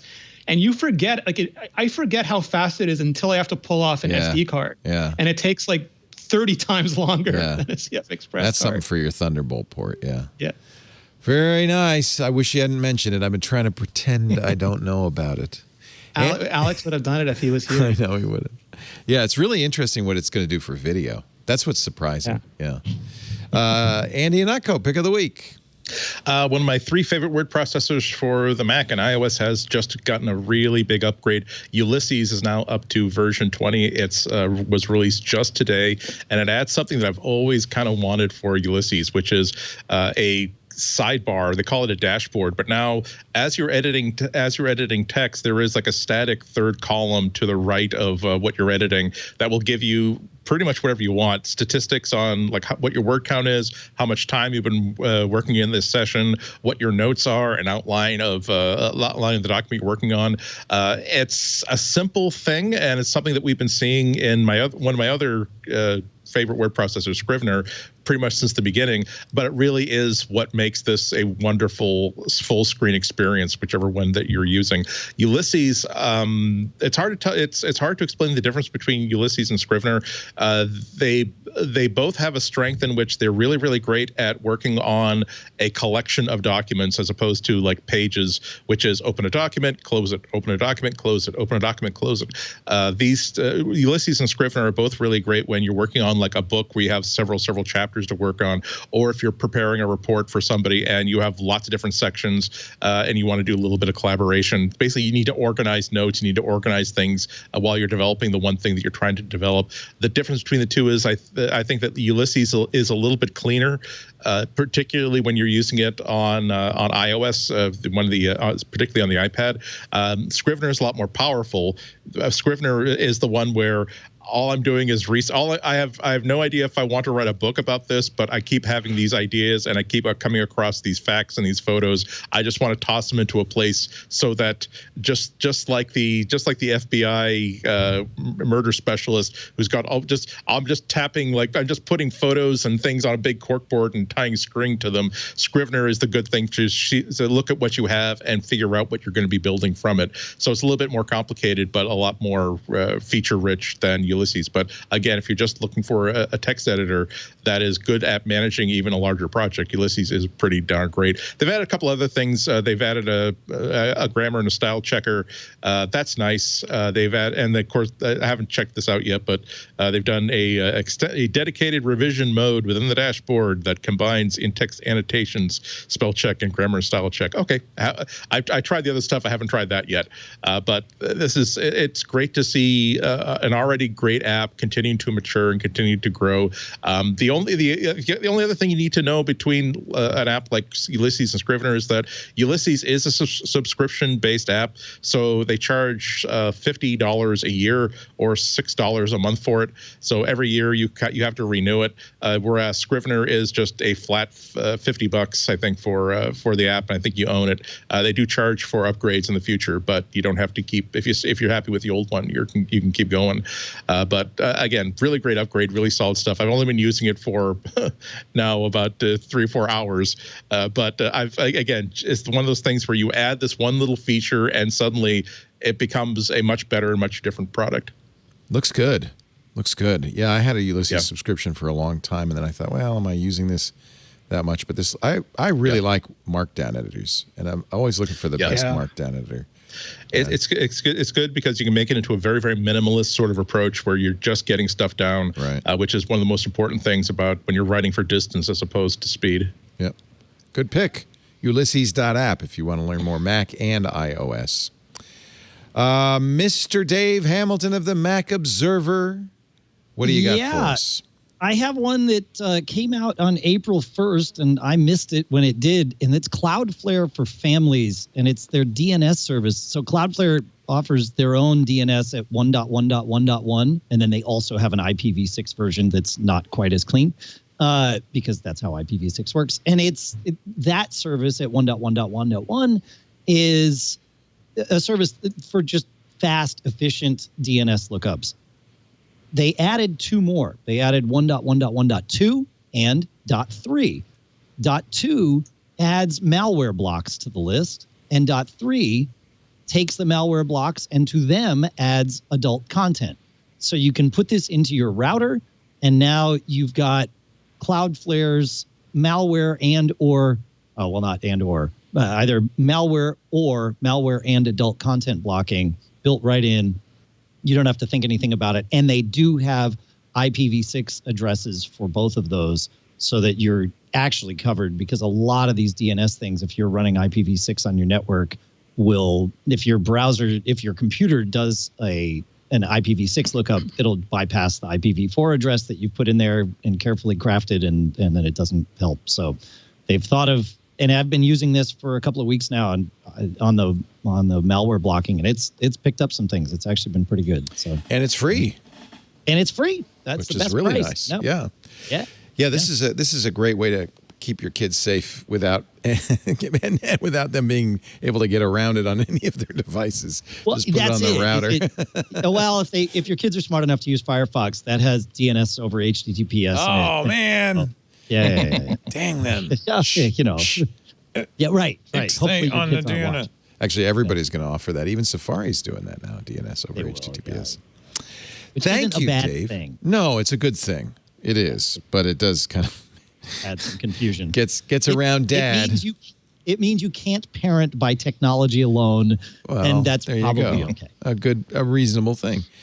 MacObserver.com. Dave Hamilton, great to have you. Thanks. Always a pleasure. I really appreciate your perspective, especially on the ad tech stuff too. We got to keep talking because I just don't know what's happening in the world. It's crazy. It's changing as we speak. Andy Anatko, when are you going to be on GBH this week?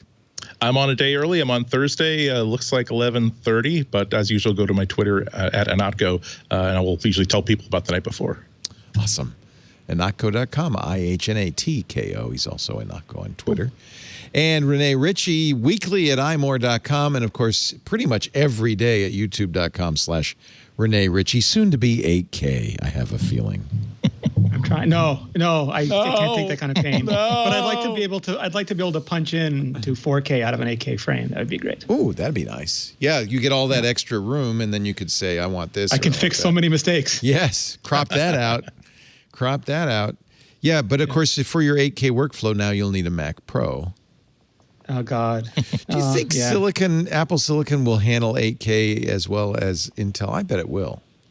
Yeah, it'll handle it better. I mean, they've handled 4K better than Intel for years. They built their own custom encode and decode blocks for it, and they could do 3 streams back when Intel couldn't do 1. Right. And they're going to have Final Cut running, and Final Cut, they'll have ProRes 8K, I'm certain, and it'll be a beast, but it'll be a manageable. It's going to be everywhere. Video's so high quality, it hurts your eyes. You sure you don't want a thread Vincent de La Forêt is going to do his 4K Fusion Red hybrid system again and fly over New York, and we'll all have to re-examine our lives. Yeah, he's a Canon shooter, I think he might. But he was doing Reds, and they were in helicopters and putting 5 of them together to get a bigger frame. It's just it never ends, Leo. It never ends. Never ends. That's right. You just can't keep up. That's why I must stop buying cameras now. That's it. I'm done. Go back to analog where it's theoretically unlimited. Film. I still have my Leica M3 and a Rolla Tri-X, and I'm not afraid to use it. Camera. It is. It's a fun camera. It's a fun camera. Thank you, Andy. Thank you, Renee. Thank you, Dave. It's great to have all 3 of you. Thank you for joining us. We do MacBreak Weekly every Tuesday morning around 11 a.m. Pacific, 2 p.m. Eastern Time. That'd be 1800 UTC. If you want to tune in and watch live, you can. We have audio and video streams in real time at twit.tv/live. And when there's not a live show going on, the reruns are going on. So you can catch us any time of the day or night, 24/7. If you're doing that, visit the chat room, irc.twit.tv. They're doing the same. On demand, easy to find. Go to the website, twit.tv. Every show's there, including this one, twit.tv/MBW. Or we're also on YouTube. There's a MacBreak Weekly channel on YouTube. We're also on your favorite voice assistant. Just say, hey, you, play the MacBreak Weekly podcast. It'll play the latest edition.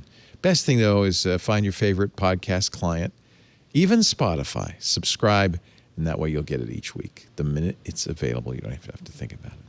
Now I'm sad to say it's time to get back to work because break time is over. We'll see you next week. Bye-bye. Hey folks, I'm Micah Sargent, host of Hands on iOS right here on the Twit Network. If you've got iOS devices or watchOS devices or tvOS device, any kind of Apple mobile device, you are going to want to check out Hands on iOS. It is the best way to make the most of those devices. I walk through tips, tricks, and everything in between, plus answer your questions. So be sure to check it out. It's twit.tv/HOI.